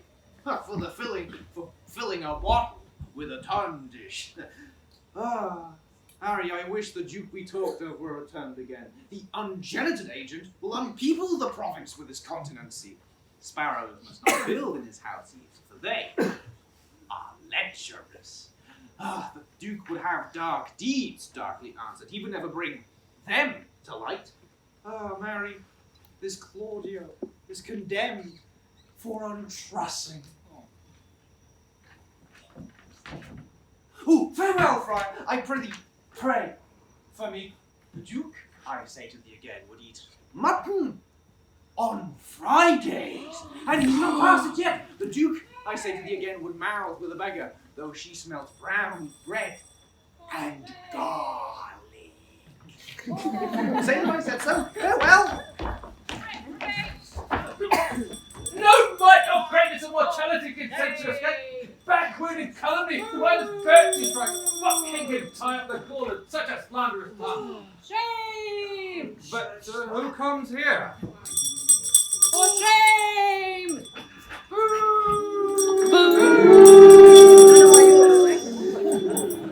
am an entrepreneur. For shame! Away with her to prison! Good, my lord, be good to me. Your honour is accounted a merciful man, good my lord. Double and treble admonition, and still a forfeit in the same kind. Oh, this would make mercy swear and play the tyrant. A board of 11 years continuance, may it please your honour. Good my lord, this is one Lucio's information against me. Now, Mistress Kate Keepdown was with child by him in the lord's time. He promised to marry her, and their child will be one in a course to come Philip and Jacob. I kept her for myself, and you see how he goes about to abuse me. Well, that fellow is a fellow of much license. Let him be called before us. Away with her to prison. Go to! Shame! Shame! Provost! My brother Angelo will not be altered. Claudio must die tomorrow. Let him be furnished with divines and have all charitable preparation. My brother, wrought by my pity, should not be so with him. So please you, this friar hath been with him and advised him for the entertainment of death. Because he's a friar. Yes! Blessed goodness on you, sir.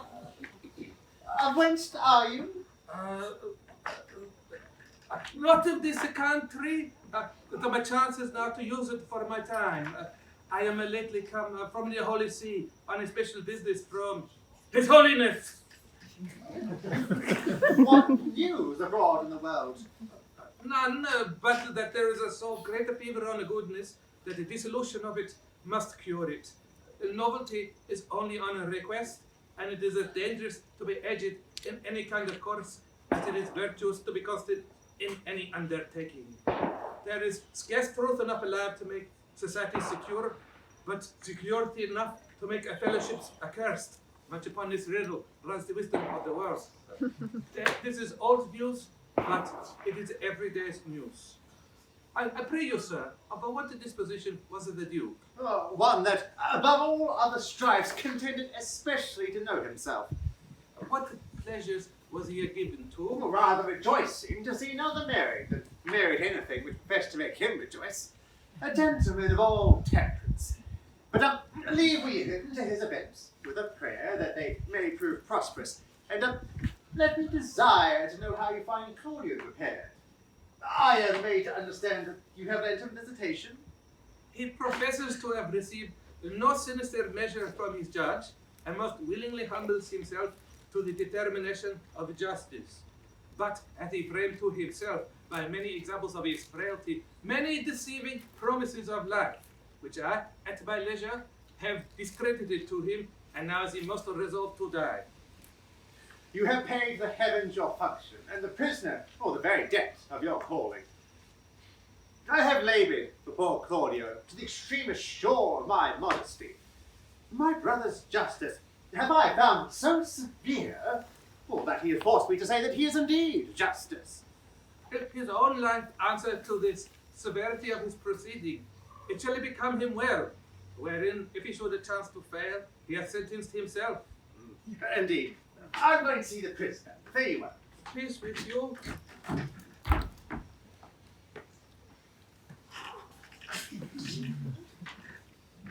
Craft against vice, I must apply. With Angelo tonight shall lie his old betrothed, but despise it. So shall disguise, by the disguised, pay with falsehoods false exacting, and perform an old contracting.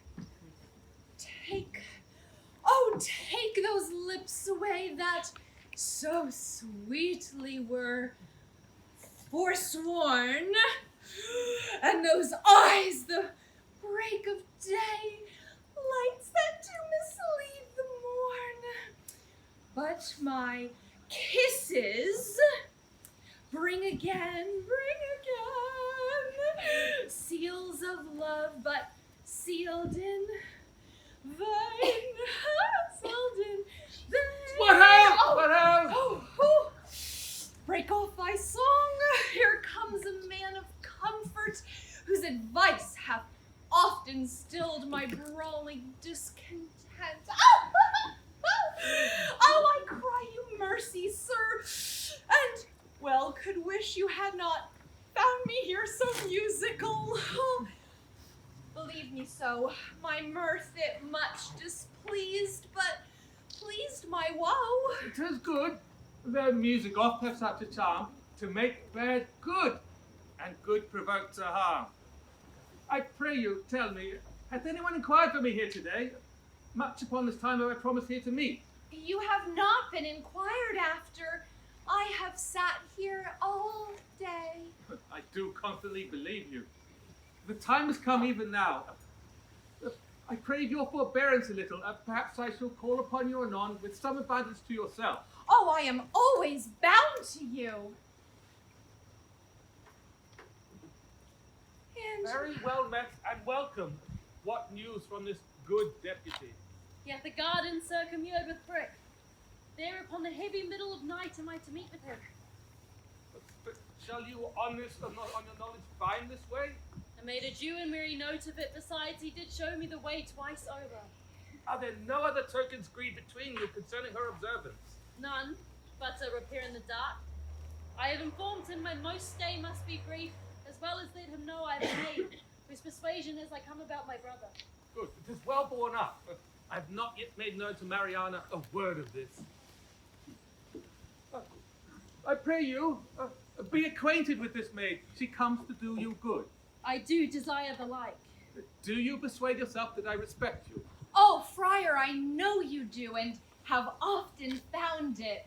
Then take this, your companion, by the hand, who hath a tale ready for your ear. I shall attend your leisure, but make haste, the vaporous night approaches. Oh, will it please you? Walk aside.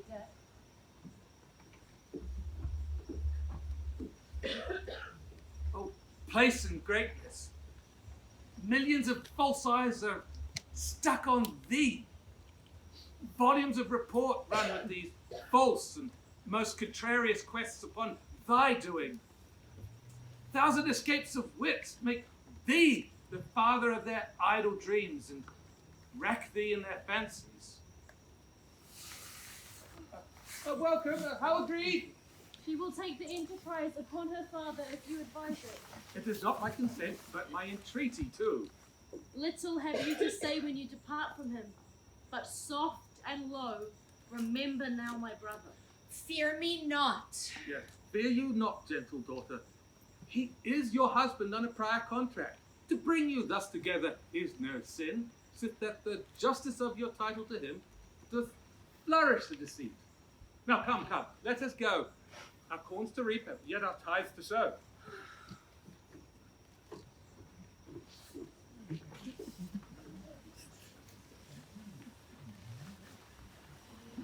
Come hither, Sirrah. Tell me, can you cut off a man's head?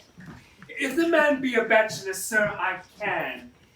But if he be a married man, he's his wife's head, and I can never cut off a woman's head. Come, sir, leave me your snatches and yield me a direct answer. Tomorrow are to die Claudio and Barnardine. Here is in our prison a common executioner who in his office lacks a helper. If you will take it upon you to assist him, it shall redeem you from your gyves, and if not, you shall have your full time of imprisonment and your deliverance with an unpitied whipping. For you have been a notorious bawd. I've been an unlawful bawd time out of mind, but I'll be content to be a lawful hangman. I'll be glad to receive some help from my fellow puck. What ho? A bosun! Where's a bosun there? Do you call, sir? Here's a fellow will help you tomorrow in your execution. If you think it meet, compound with him by the year, and let him abide here with you. If not, use him for the present and dismiss him. He cannot plead his estimation with you, for he hath been a bawd. Bawd, sir, fie upon him, he will discredit our mystery. Go to, sir. You weigh equally. A feather would turn the scale. Pray, sir, by your good favour, for surely, sir, a good favour you have, but that you have a hanging look. Do you call your occupation a mystery? I, sir, a mystery. Painting, sir, I've heard called a mystery, and your whores being members of my occupation using painting do prove my occupation is a mystery. But what mystery there should be in hanging, if I should be hanged, I cannot imagine. Sir, it is a mystery. Proof. Every true man's apparel fits your thief. If it be too little for your thief, then your true man thinks it big enough. If it be too big for your thief, then your thief thinks it big enough. So every true man's apparel fits your thief. Are you agreed? I will serve him, sir, for I find your hangman is a more penitent trade than your bawd, for he doth often ask for forgiveness. You, Sirrah, provide your block and axe tomorrow, 4 o'clock. Come on board, I will instruct thee in my trade. Follow. I do desire to learn, sir, and I hope if you have occasion to use me for your own turn, you shall find me here. For truly, sir, for your kindness, I owe you a good turn. Call hither Barnardine and Claudio. Barnardine, Claudio. The one has my pity, not a jot the other, being a murderer, though he were my brother. Look. Here's the warrant, Claudio, for thy death. I can't read. 'Tis now dead midnight, and by 8 tomorrow thou must be made immortal. Where's Barnardine? Thou as fast locked up in sleep as guiltless labour when lies starkly in the traveller's bones. He will not wake. Who can do good on him? Well, go, prepare yourself. Hark, what noise! Heaven give your spirits comfort. By and by, I hope it is some pardon or reprieve for the most gentle Claudio. Welcome, Father. The best and most wholesomest spirits of the night and valor, you good provost. Who called here of late? Oh, none since curfew rung. Not Isabel. No. They will then, ere it be long. What's comfort is for Claudio? There's some in hope. 'Tis a bitter deputy. Not so, not so. His life is paralleled by the stroke and line of his great justice. He doth with holy abstinence subdue that in himself which he spurs with his power to qualify in others. Where he yield with that which he rejects, then were he tyrannous. This being so, he is just. Now are they come.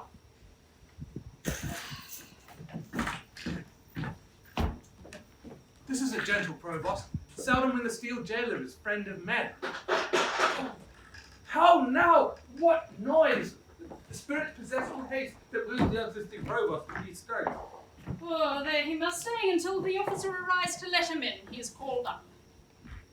Hast thou no countermand for Claudio? Yet he must die tomorrow. None, sir, none. As near the dawning, provost, you shall hear more ere morning. Happily you something know, yet I believe there comes no countermand. No such example have we, and besides, upon the very siege of justice hath Lord Angelo to the public ear professed the contrary. Here comes Claudio's pardon. My lord hath sent you this note, and by me this further charge that you swerve not from the smallest article of it, neither in time, matter, or other circumstance. Good morrow, for as I take it, it's almost day. I shall obey him. This is his pardon, precious with such sin, for which the pardoner himself is in. What news, sir? I told you, Lord Angelo, belike thinking me remiss in mine office awakens me with this unwonted putting on. Methinks strangely, for he hath not used it before. Pray you, let's hear. Whatsoever you may hear to the contrary, let Claudio be executed by 4 o'clock, and in the afternoon Barnardine. For my better satisfaction, let me have Claudio's head sent me by 5. Let this be duly performed with the thought that more depends on it than we must yet deliver. Thus fail not to do your office, as you will answer it at your peril. What say you to this, sir? But who is that Barnardine to be executed in the afternoon? Bohemian born, here nursed and bred, a prisoner 9 years old. Why has the absent duke not either delivered him to his liberty or had him executed? I heard it was ever his manner to do so. His friends still wrought reprieves to him, and besides, as fact until now in the government of Lord Angelo came not to an undoubtful proof. Well, is it not now apparent? Most manifest, and not denied by himself. Has he borne himself penitently in prison? How seems he to be tough? A man that apprehends death no more dreadfully, but is drunk in sleep, careless, reckless, and fearless of what's past, present and to come, insensible of mortality, and desperately mortal. He wants advice. He will hear none. He hath evermore had liberty of the prison. Give him leave to escape, and he will not. Drunk many times a day, if not many days entirely drunk. We have very oft awaked him as if to carry him to execution and showed him a seeming warrant. It hath not moved him at all. More of him anon. I see written on your brow, provost, honesty and constancy. If I read it not truly, then my ancient skill beguiles me. But, in the boldness of my cunning, I shall lay myself in hazard. Claudio, whom you have here warrant to execute, is no greater forfeit to the law than Angelo, who hath sentenced him. To make you understand this in a manifested effect, I crave but 4 days' respite, during which time you are to do me both a present and dangerous courtesy. Pray, sir, in what? In the delaying death. Alack, how may I do that, having the hour limited and an express command, under penalty to deliver the head in view of Angelo? I may make my case as Claudio's crosses in the smallest. By this vow of mine order, I warrant it. If my instructions be your guide, let Barnardine be this morning executed, and his head borne to Angelo. Angelo hath seen them both and will discover the favour. Death's a great disguiser, and you may add to it. Shave the head, tie the beard, say it was the desire of the penitent to be thus bared. You know the course is coming. If anything should fall to you on this, other than thanks and good fortune, by the saint whom I profess, I will plead against it with my life. Pardon me, good father, it is against my oath. Were you sworn to the Duke or to the deputy? To him, and to his substitutes. You will think you have made no offence if the Duke avouch the justice of your dealing. What likelihood is that? Not a likelihood, but a certainty. Yet I see that neither my coat, persuasion, or integrity can with ease tempt you. I will go further to pluck all fears from you. This is the hand and seal of the Duke. You know the character, I doubt not, and the signet is not strange to you. I know them both. The contents of this is the return of the Duke. You shall anon overread it at your leisure, wherein you shall find, within 2 days, he will be here. Now call your executioner and offer his Barnardine's head. I will give him a present shrift and advise him for a better place. Yet, I see you are amazed, but this shall absolutely resolve you. Now come away, it is clear dawn.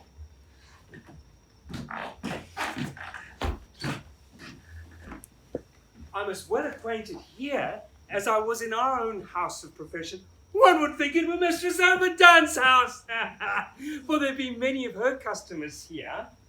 First, there's Master Caper. He's here for a commodity of brown paper and old ginger. And then there's Master Rash. He's in at the suit of Master Threepound for some 4 suits of peach-coloured satin, which now pitches him a beggar. And then there's young Dizzy, young Master Deepbow, Master Copperspur, and Master Starblacking, Rapier and Dagger Man, and there's young Drophead. You killed Lusty Pudding. He got his deserts, eh? Master Forthright the Tilter, and Wild Halfcan, you stab pots. And there's 40 others, all great doers in our trade, and are now here for the Lord's sake. Sirrah, bring Barnardine hither. Master Barnardine, you must rise and be hanged. Master Barnardine. What ho, Barnardine? Your friend's the hangman. You must be so good as to rise and be hanged. Away, I'm sleeping. Tell him he must awake, and that quickly too.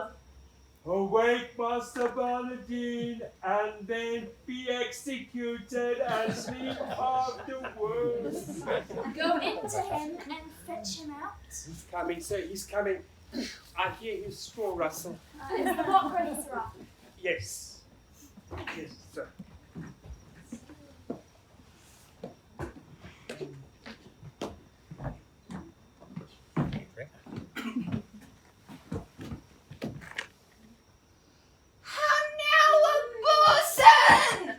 What's the news with you? Truly, sir, I would desire you to clap into your prayers. For look you, one stop.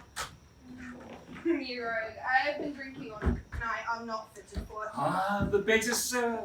For he that drinks all night and is hanged betimes in the morning may sleep the sounder the next day.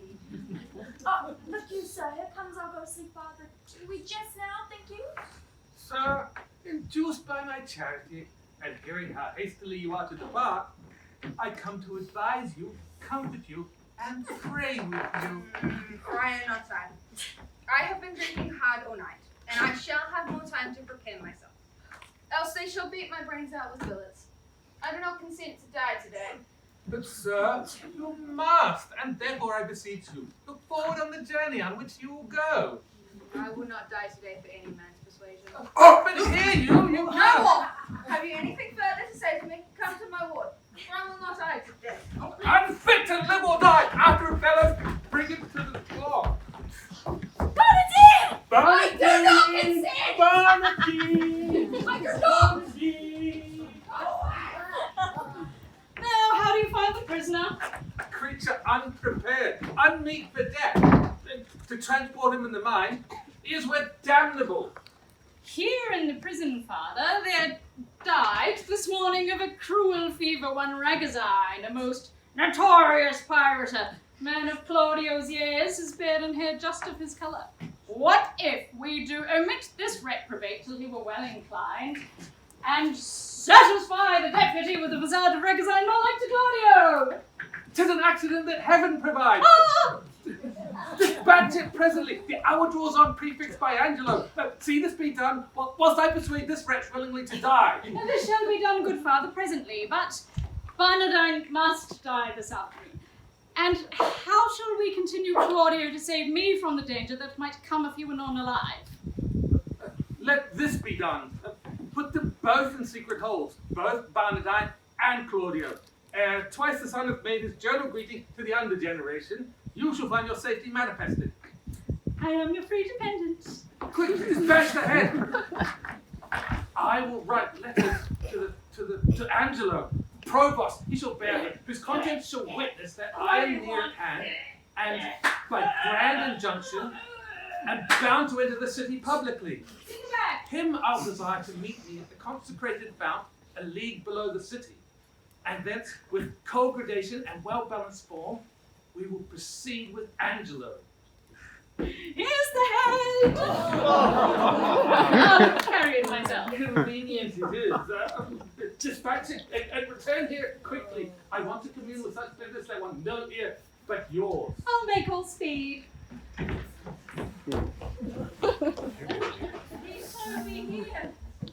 The tongue of Isabel. She's yet to know of her brother's pardon become hither. But I will keep her ignorant of her good, to give her heavenly comforts of despair, when it is least expected.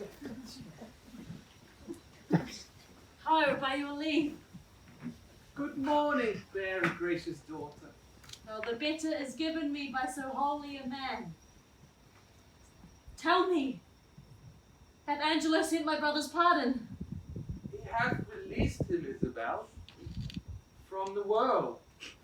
His head is off and sent to Angelo. Nay, but it is not so. It is so. Show your wisdom, daughter, by your close patience. Oh, I will to him, and I will pluck out his eyes. You will not be admitted to his sight. Unhappy Claudio, wretched Isabel, most injurious world, and most damned Angelo. This neither hurts him, nor profits you a jot. Forbear, therefore, give your cause to heaven. Now, mark my words, which you shall hear by every syllable a faithful verity. The Duke comes home tomorrow. Nay, dry your eyes. One of our convent and his confessor tells me this is so. Already he hath carried message to Aeschylus and Angelo, who do prepare to meet him at the city gates, there to give up their power. If you can, pace your wisdom on that good path which I would wish it go, and you shall have your bosom on this wretch, grace of the Duke, revenge in your heart, and general honour. I am directed by you. This letter to Friar Peter give, 'tis he who told me of the Duke's return. Say that by this token I desire his company at Mariana's house tonight. Her cause and yours I'll perfect him withal, and he shall bring you before the Duke, and to the head of Angelo accuse him home and home. As for myself, I am constrained by a sacred vow, and shall remain absent. When you, with this letter, command those fretting waters from your eyes with a gentle heart. Trust not my holy order if I pervert your cause. Yeah. Who's there? Good even, Friar. Where's the provost? Not within, sir. Oh, pretty Isabella. You.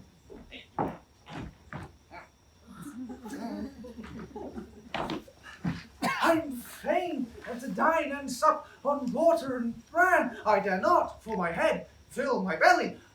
Oh, one fruitful meal would set me to it, but they say the Duke will be here tomorrow.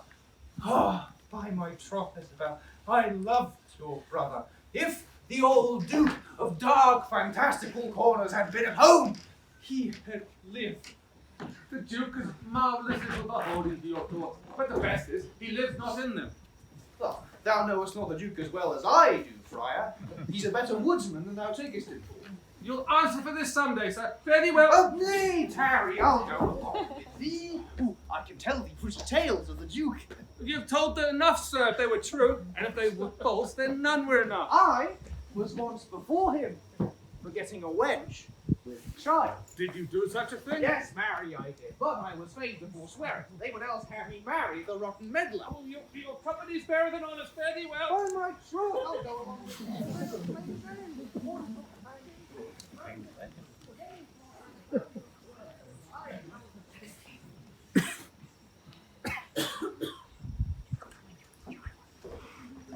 Every letter he has writ has disavouched other. In most uneven and distracted fashion, his actions seem much like to madness. Pray heaven his wisdom be not tainted. And why to meet him at the gate and redeliver our authorities there? Who knows? And why should it be proclaimed that if any seek redress of injustice, that they should exhibit their petitions in the street? Oh, he shows us his reason for that. To have a dispatch of complaints and to deliver us from devices hereafter, which shall then have no power to stand against us. Well, I beseech thee, let it be proclaimed in the morn. I'll call you at your house. Give note to men of such suit and sort as are to meet him. I shall, sir. Fare you well. Good night. This deed unshapes me quite, makes me unpregnant and dull to all proceedings. A deflowered maid, and by the eminent body that did enforce the law against it, but that her tender shame would not proclaim against her maiden loss, how might she tongue me? Yet reason dares her no, for my authority bears of a credent bulk, which no particular scandal once may touch, but it confound the breather. Would he had lived! But that dangerous youth with riotous sense might, in the time to come, have taken revenge by so receiving of a dishonoured life with ransom of such shame. But that yet he had lived. Alack, when once our grace we have forgot, nothing goes right. We would, and we would not.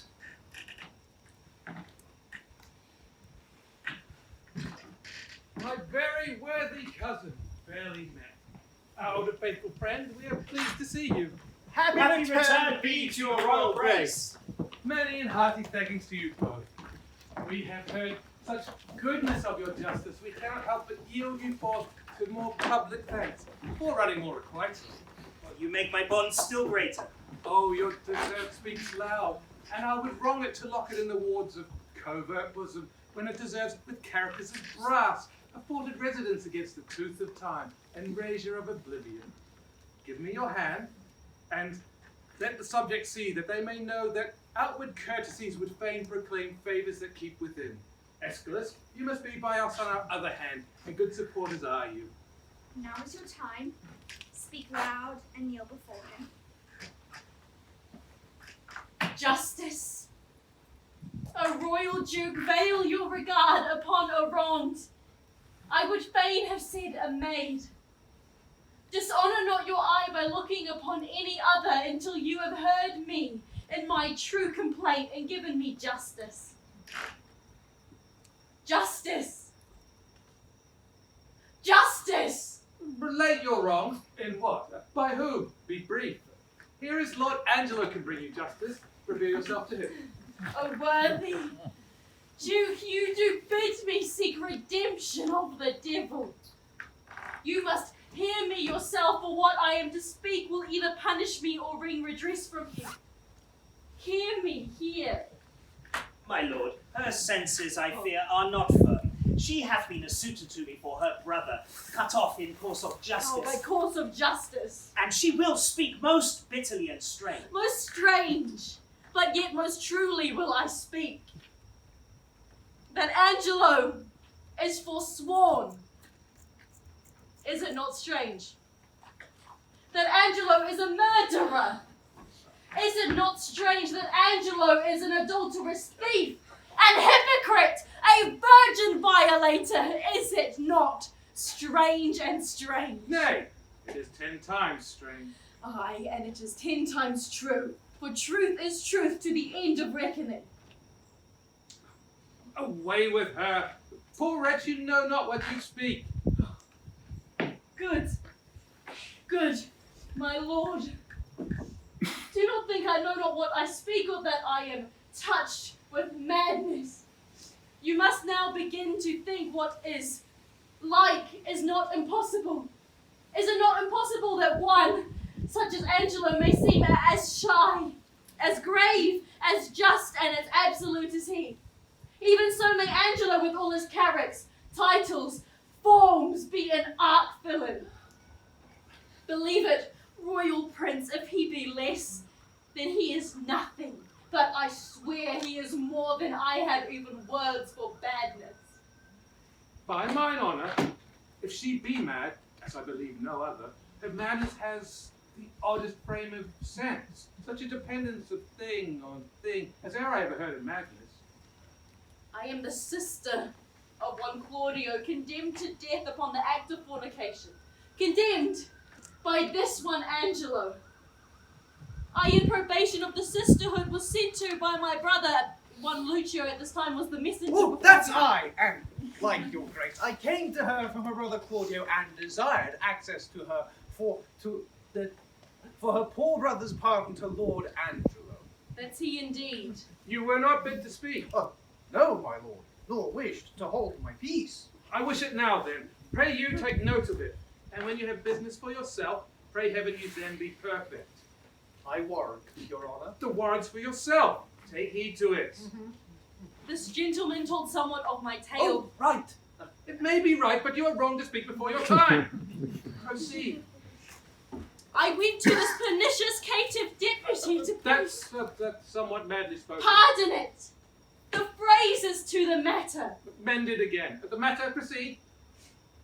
To set beneath this process by, how I persuaded, how I prayed, how I kneeled, how he repelled me, and how I replied, for this was of much length. The vile conclusion that I now begin with shame and grief to utter, he would not, but by gift of my chaste body to his concupiscible, intemperate lust release my brother. And my sisterly remorse does confute mine honour. I did yield to him. But the next moment times his purpose surfeiting, he sends a warrant for my poor brother's head. This is most likely. Oh, that it were like as it were true. Fun red, thou knowest not what thou speak, or else thou art supporting against his nature in hateful practice. First, his integrity stands without blemish. Next, it imports no reason why he should pursue such faults so proper to himself with such vehemency. If he had done so, he would have judged thy brother by himself, and not have cut him off. Someone has put you up to this. Say by whose advice you came here to complain. And is this all? Heaven shield your grace from woe, as I thus wronged. Hence unbelieved go. I knew you'd bandy God. Provost, to prison with her? Shall we permit such a blasting and scandalous breath on one so near to us? This needs must be practice. Who knew of your intent in coming hither? One that I would with here. One Friar Lodowick. This is a ghostly friar, belike. Who knows this Lodowick? Me! I know him! Me! Seek me! You. My lord! I know him. It is a meddling friar. I do not like the man. Had he been lay, my lord, for certain words he spake against your good grace in your retirement, I had swung him soundly. Words against us? This is a good friar, belike. And to set this wretched woman here on our substitute. Let this friar be found. But yesternight, my lord, she and that friar, I saw them at the prison together. A very saucy friar, a very scurvy fellow. Blessed be your royal grace, but I have stood by and heard your royal ear abused. First, hath this woman most wrongfully accused your substitute, who is as free from touch or soil as she is from one ungot. We did believe no less. Know you this friar that they speak of? I know him for a man divine and holy, not scurvy nor some temporary meddler as reported by this gentleman. And on my trust, a man that never did as he vouches misreport your grace. Most villainously, my lord, believe it. In time, he may come to clear himself, but at this instant he is sick, my lord, of strange fever. Upon his mere knowledge, gaining knowledge that there was complaint intended against Lord Angelo, came I hither as to speak from his mouth what he doth know is true or false. And on my oath, and all probation will make up full clear whensoever he's convented. First, for this woman to justify this worthy nobleman, so vulgarly and personally accused, her shall you hear disprove to her eyes till she herself confess it. Good friar, let's hear it. Do you not wonder at this, Angelo? Heaven, the vanity of wretched fools. Bring us some seats. In this matter, I'll be impartial. Be you the judge of your own cause. Is this the witness, friar? Let her show her face and after speak. Pardon, my good lord, but I shall not show my face until my husband bids me. Are you married? No, my lord. Are you a maid? Oh, no, my lord. A widow, then? Neither, my lord. You are nothing, then. Neither maid, widow, nor wife. My lord, she may be of hunger, for many of them are neither maid, widow, nor wife. Silence that fellow! Would that he had some cause to prattle for himself. Well, my lord. My lord, I do confess I ne'er was married. I do confess beside I am no maid. I have known my husband, yet my husband knows not that ever he knew me. Well, he was drunk then, my lord. It can't be so. For the benefit of silence, would thou work so too? Well, my lord. This is no witness for Lord Angelo. Oh, now I come to it, my lord. She that accuses him of fornication in self-same manner doth accuse my husband, and charges him, my lord, at such a time when I'll depose I had him in mine arms with all the effects of love. What charges she more than me? Not that I know. No? You say your husband? Why, just my lord, and that is Angelo, who thinks he knows he ne'er knew my body, but knows he thinks that he knows Isabel's. This is a strange abuse. Let's see thy face. My husband bids me, and now I will unmask. This is the face, thou cruel Angelo, that once thou sworest was worth the looking on. This is the hand that, with a vowed contract, was fast belocked in thine. This is the body that did take away the match from Isabel, and did supply thee in your garden house in her imagined person. Know you this woman?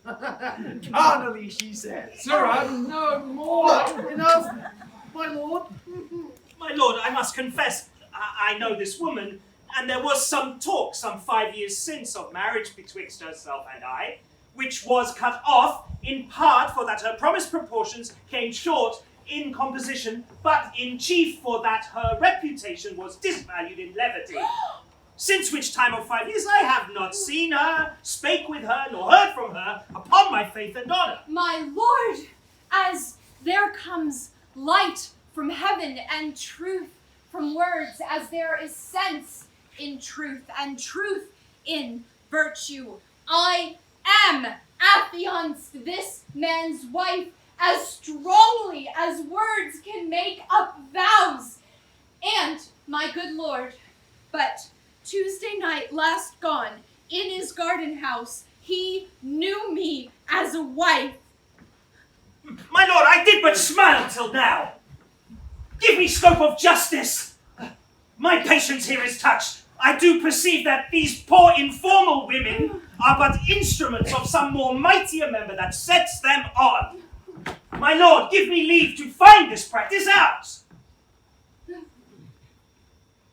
I, with my heart, and punish them to your height of pleasure.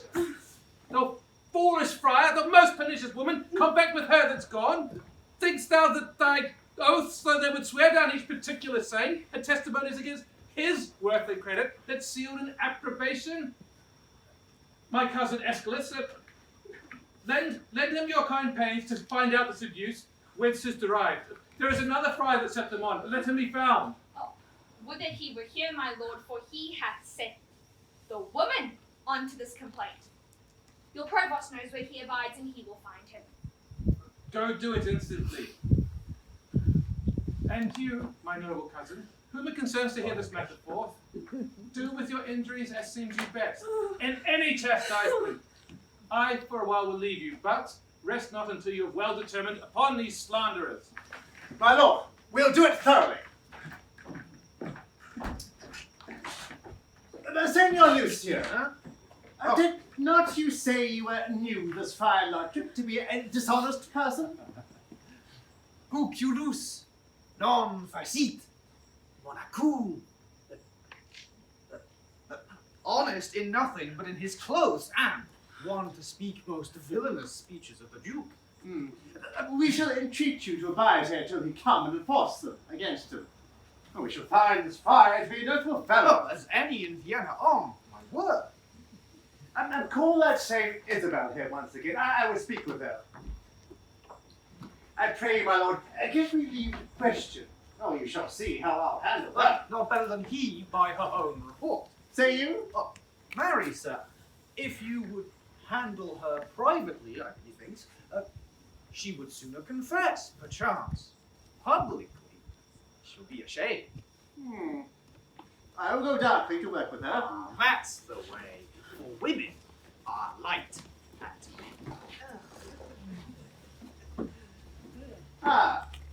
Come, Eric.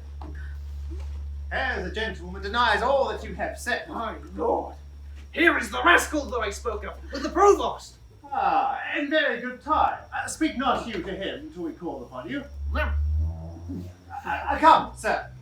Come.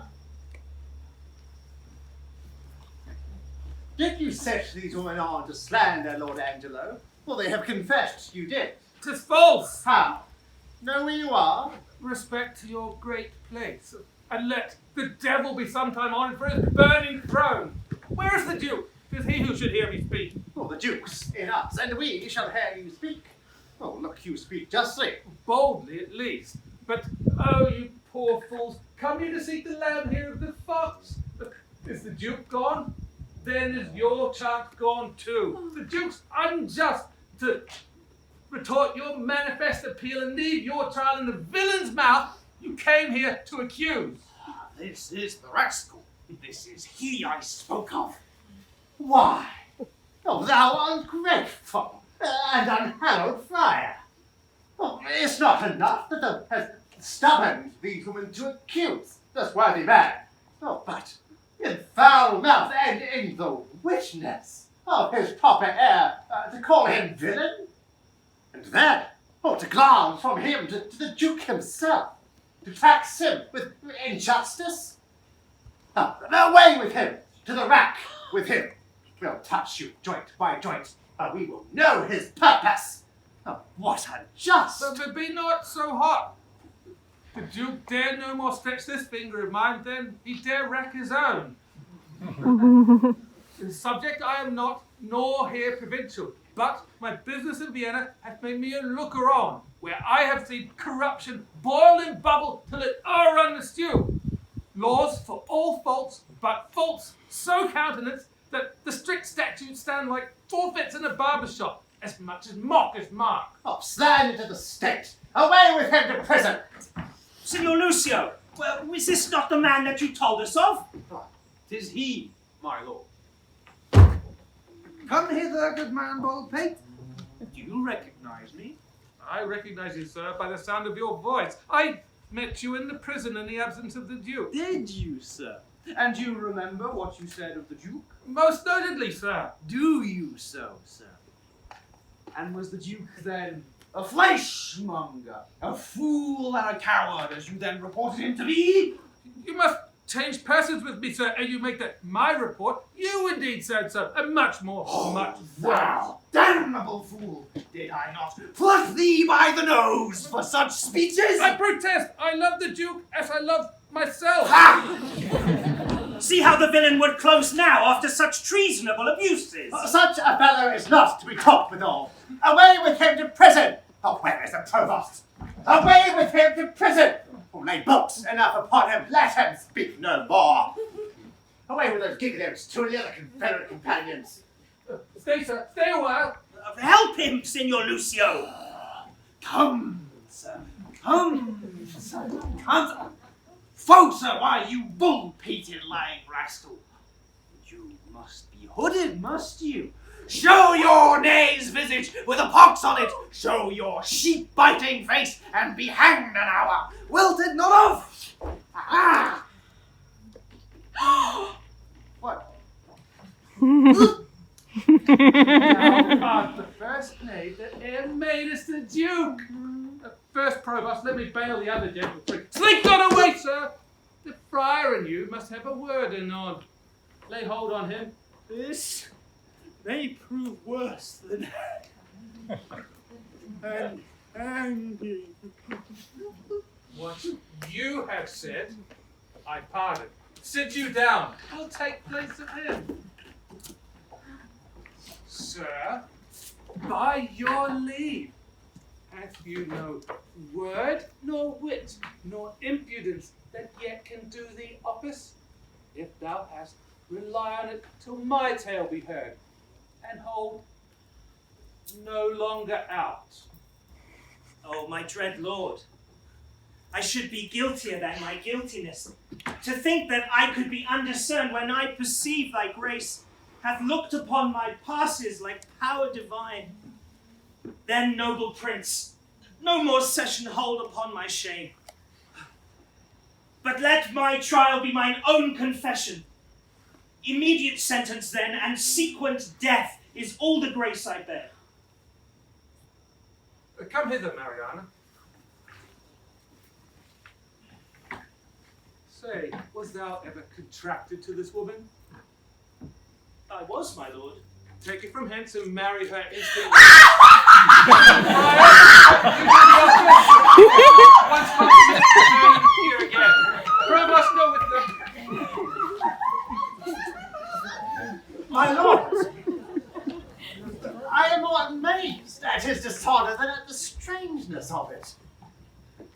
Come hither, Isabel. Your friar is now your prince. As I was once advertising and wholly to your business, not changing heart with habit, I am still attorney at your service. Give me pardon, that I, your vessel, have pained and employed your unknown sovereignty. You are pardoned, Isabel, and now be you as free to us. Your brother's death, I know, sits at your heart, and you must marvel why I obscured myself, labouring to save his life, and would not rather make rash remonstrance of my own hidden power than let him be so lost. Fair maid, it was the swift celerity of his death, which I did think was slower foot came on, that framed my purpose. But peace be with him. That life is better life, past fearing death, than that which lives to fear. Make that your comfort, so happy is your brother. I do, my lord. As for this new married man approaching here, whose salt imagination hath yet wronged your well-defended honour, you must forgive, for Mariana's sake. But, as he adjudged your brother, being criminal, in double violation of sacred chastity and promise breach thereon dependent for your brother's life, the very word of the law cries out, even from his proper tongue. And Angelo for Claudio, death for death. Haste still pays haste. Like still pays like, and measure. Measure answers measure. Like still haste still pays haste, and leisure answers leisure. Like just quit like, and measure still for measure. Thus, Angelo, thy faults manifested, which, though thou wouldst deny, denies the advantage. We do condemn thee to the very block where Claudio stooped to death, and with like haste. Away with him! No, my good lord, I pray you will not mock me with a husband. It is your husband mocked you with a husband. No. Consenting to the safeguard of your honor, we thought your marriage fit. Else imputation that he knew you might choke your good and reproach your life to come. For his possessions, though by confiscation they are ours, we do instate and widow you withal, to buy you a better husband. My lord, I crave no other nor no better man. Never crave him, we are definitive. Gentle, my liege, please. You do but lose your neighbour. Away with him to death. I now sir to you. No, my lord. Isabel, do but take my part. Lend me your knees, and for all my life to come, I will lend you all my life to do you service. Against all sense you do importune her. Should she kneel down in sympathy of his death, her brother's ghost his paved bed would break, and take her hence in horror. Isabel, sweet Isabel, do but kneel by me. Hold up your hands. Say nothing. I'll speak all. They say best men are molded out of faults and become a little better by being a little bad. So may my husband. Isabel, will you not lend to me? He dies for Claudio's death. Please.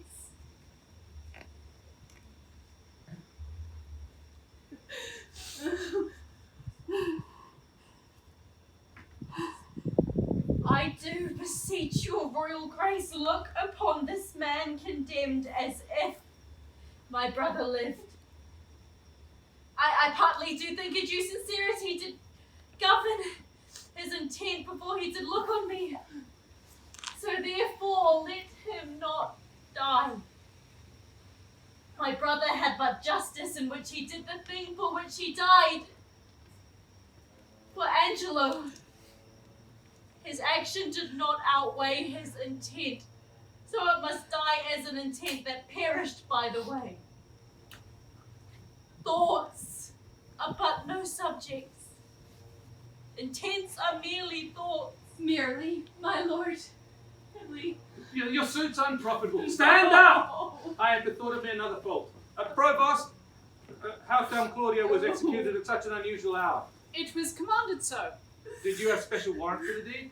No, my good lord, it was by private message. For which I do relieve you of your office. Hand me your keys. Oh, pardon me, noble lord. I thought it was a fault, but knew it not, yet did repent me after more advice. For testimony whereof, one in the prison that should by private order else have died, I have reserved alive. What's he? Yeah, his name is Barnardine. Wilt thou have done a porto for Claudio? Very well, bring him. Let me look on him. I'm sorry that one so learned and wise as you, Lord Angelo, could fall so grossly, both in the heat of blood and in the lack of temperate judgment afterwards. I am sorry that such sorrow I procure, and so deep sticks it in my penitent heart, that I crave death more willingly than mercy. It is my deserving, and I do entreat it. Which is that Barnardine? This, my lord. It was a friar told me of this man. Sirrah, thou art said to have a stubborn soul that apprehends no further than this world and squares thy life according. Thou art condemned. But for those earthly faults, I quit them all, and pray thee take this mercy to provide for better times to come. Friar, I leave him in your hand. So, I'm gonna catch you this time! You can't run that fast! What muffled fellow's this? This is another prisoner I saved who should have died when Claudio lost his head. As like almost to Claudius himself. If he be like your brother, for your sake is he pardoned. By this Lord Angelo perceives he's safe, which methinks I see a quickening in his eye. Look that you love her, Angelo. Her life worth yours. I feel an apt remittance in myself. But yet there's one here I cannot pardon. You, sir! You call me a fool, a madman, an ass, a coward. What did I do to you that you extol me thus? Faith, sir, I spoke it, but according to the trick. If you would have me hanged, you may, but I would rather it please you I might be whipped. Whipped? First, hanged after. Proclaim it around the city, Provost. Is any woman wronged by this lewd fellow, as I heard himself proclaim his wife, whom he got with child? Let her appear, and he shall marry her instantly. Let him be whipped and hanged. I beseech your highness, do not marry me to a whore. Your highness said even now, I made you a duke. Good my lord, do not recompense me in making me a cuckold. By mine honour, thou shalt marry her. Thy other slanders I forgive, and remit thy other forfeits. Take him to prison, see how will be done. Marrying a punk, my lord, is pressing to death, whipping, and hanging. Slandering a prince deserves it. Thanks, Provost, for thy care and secrecy. We shall employ thee in a better place. Oh. See, Claudio, that you wronged. Look, you restored.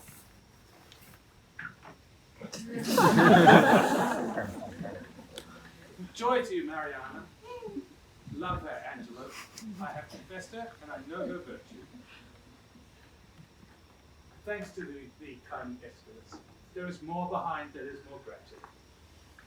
Isabel, I have a motion much towards your good. So, bring us to the palace, where we'll show what's yet behind that's meet all you should know.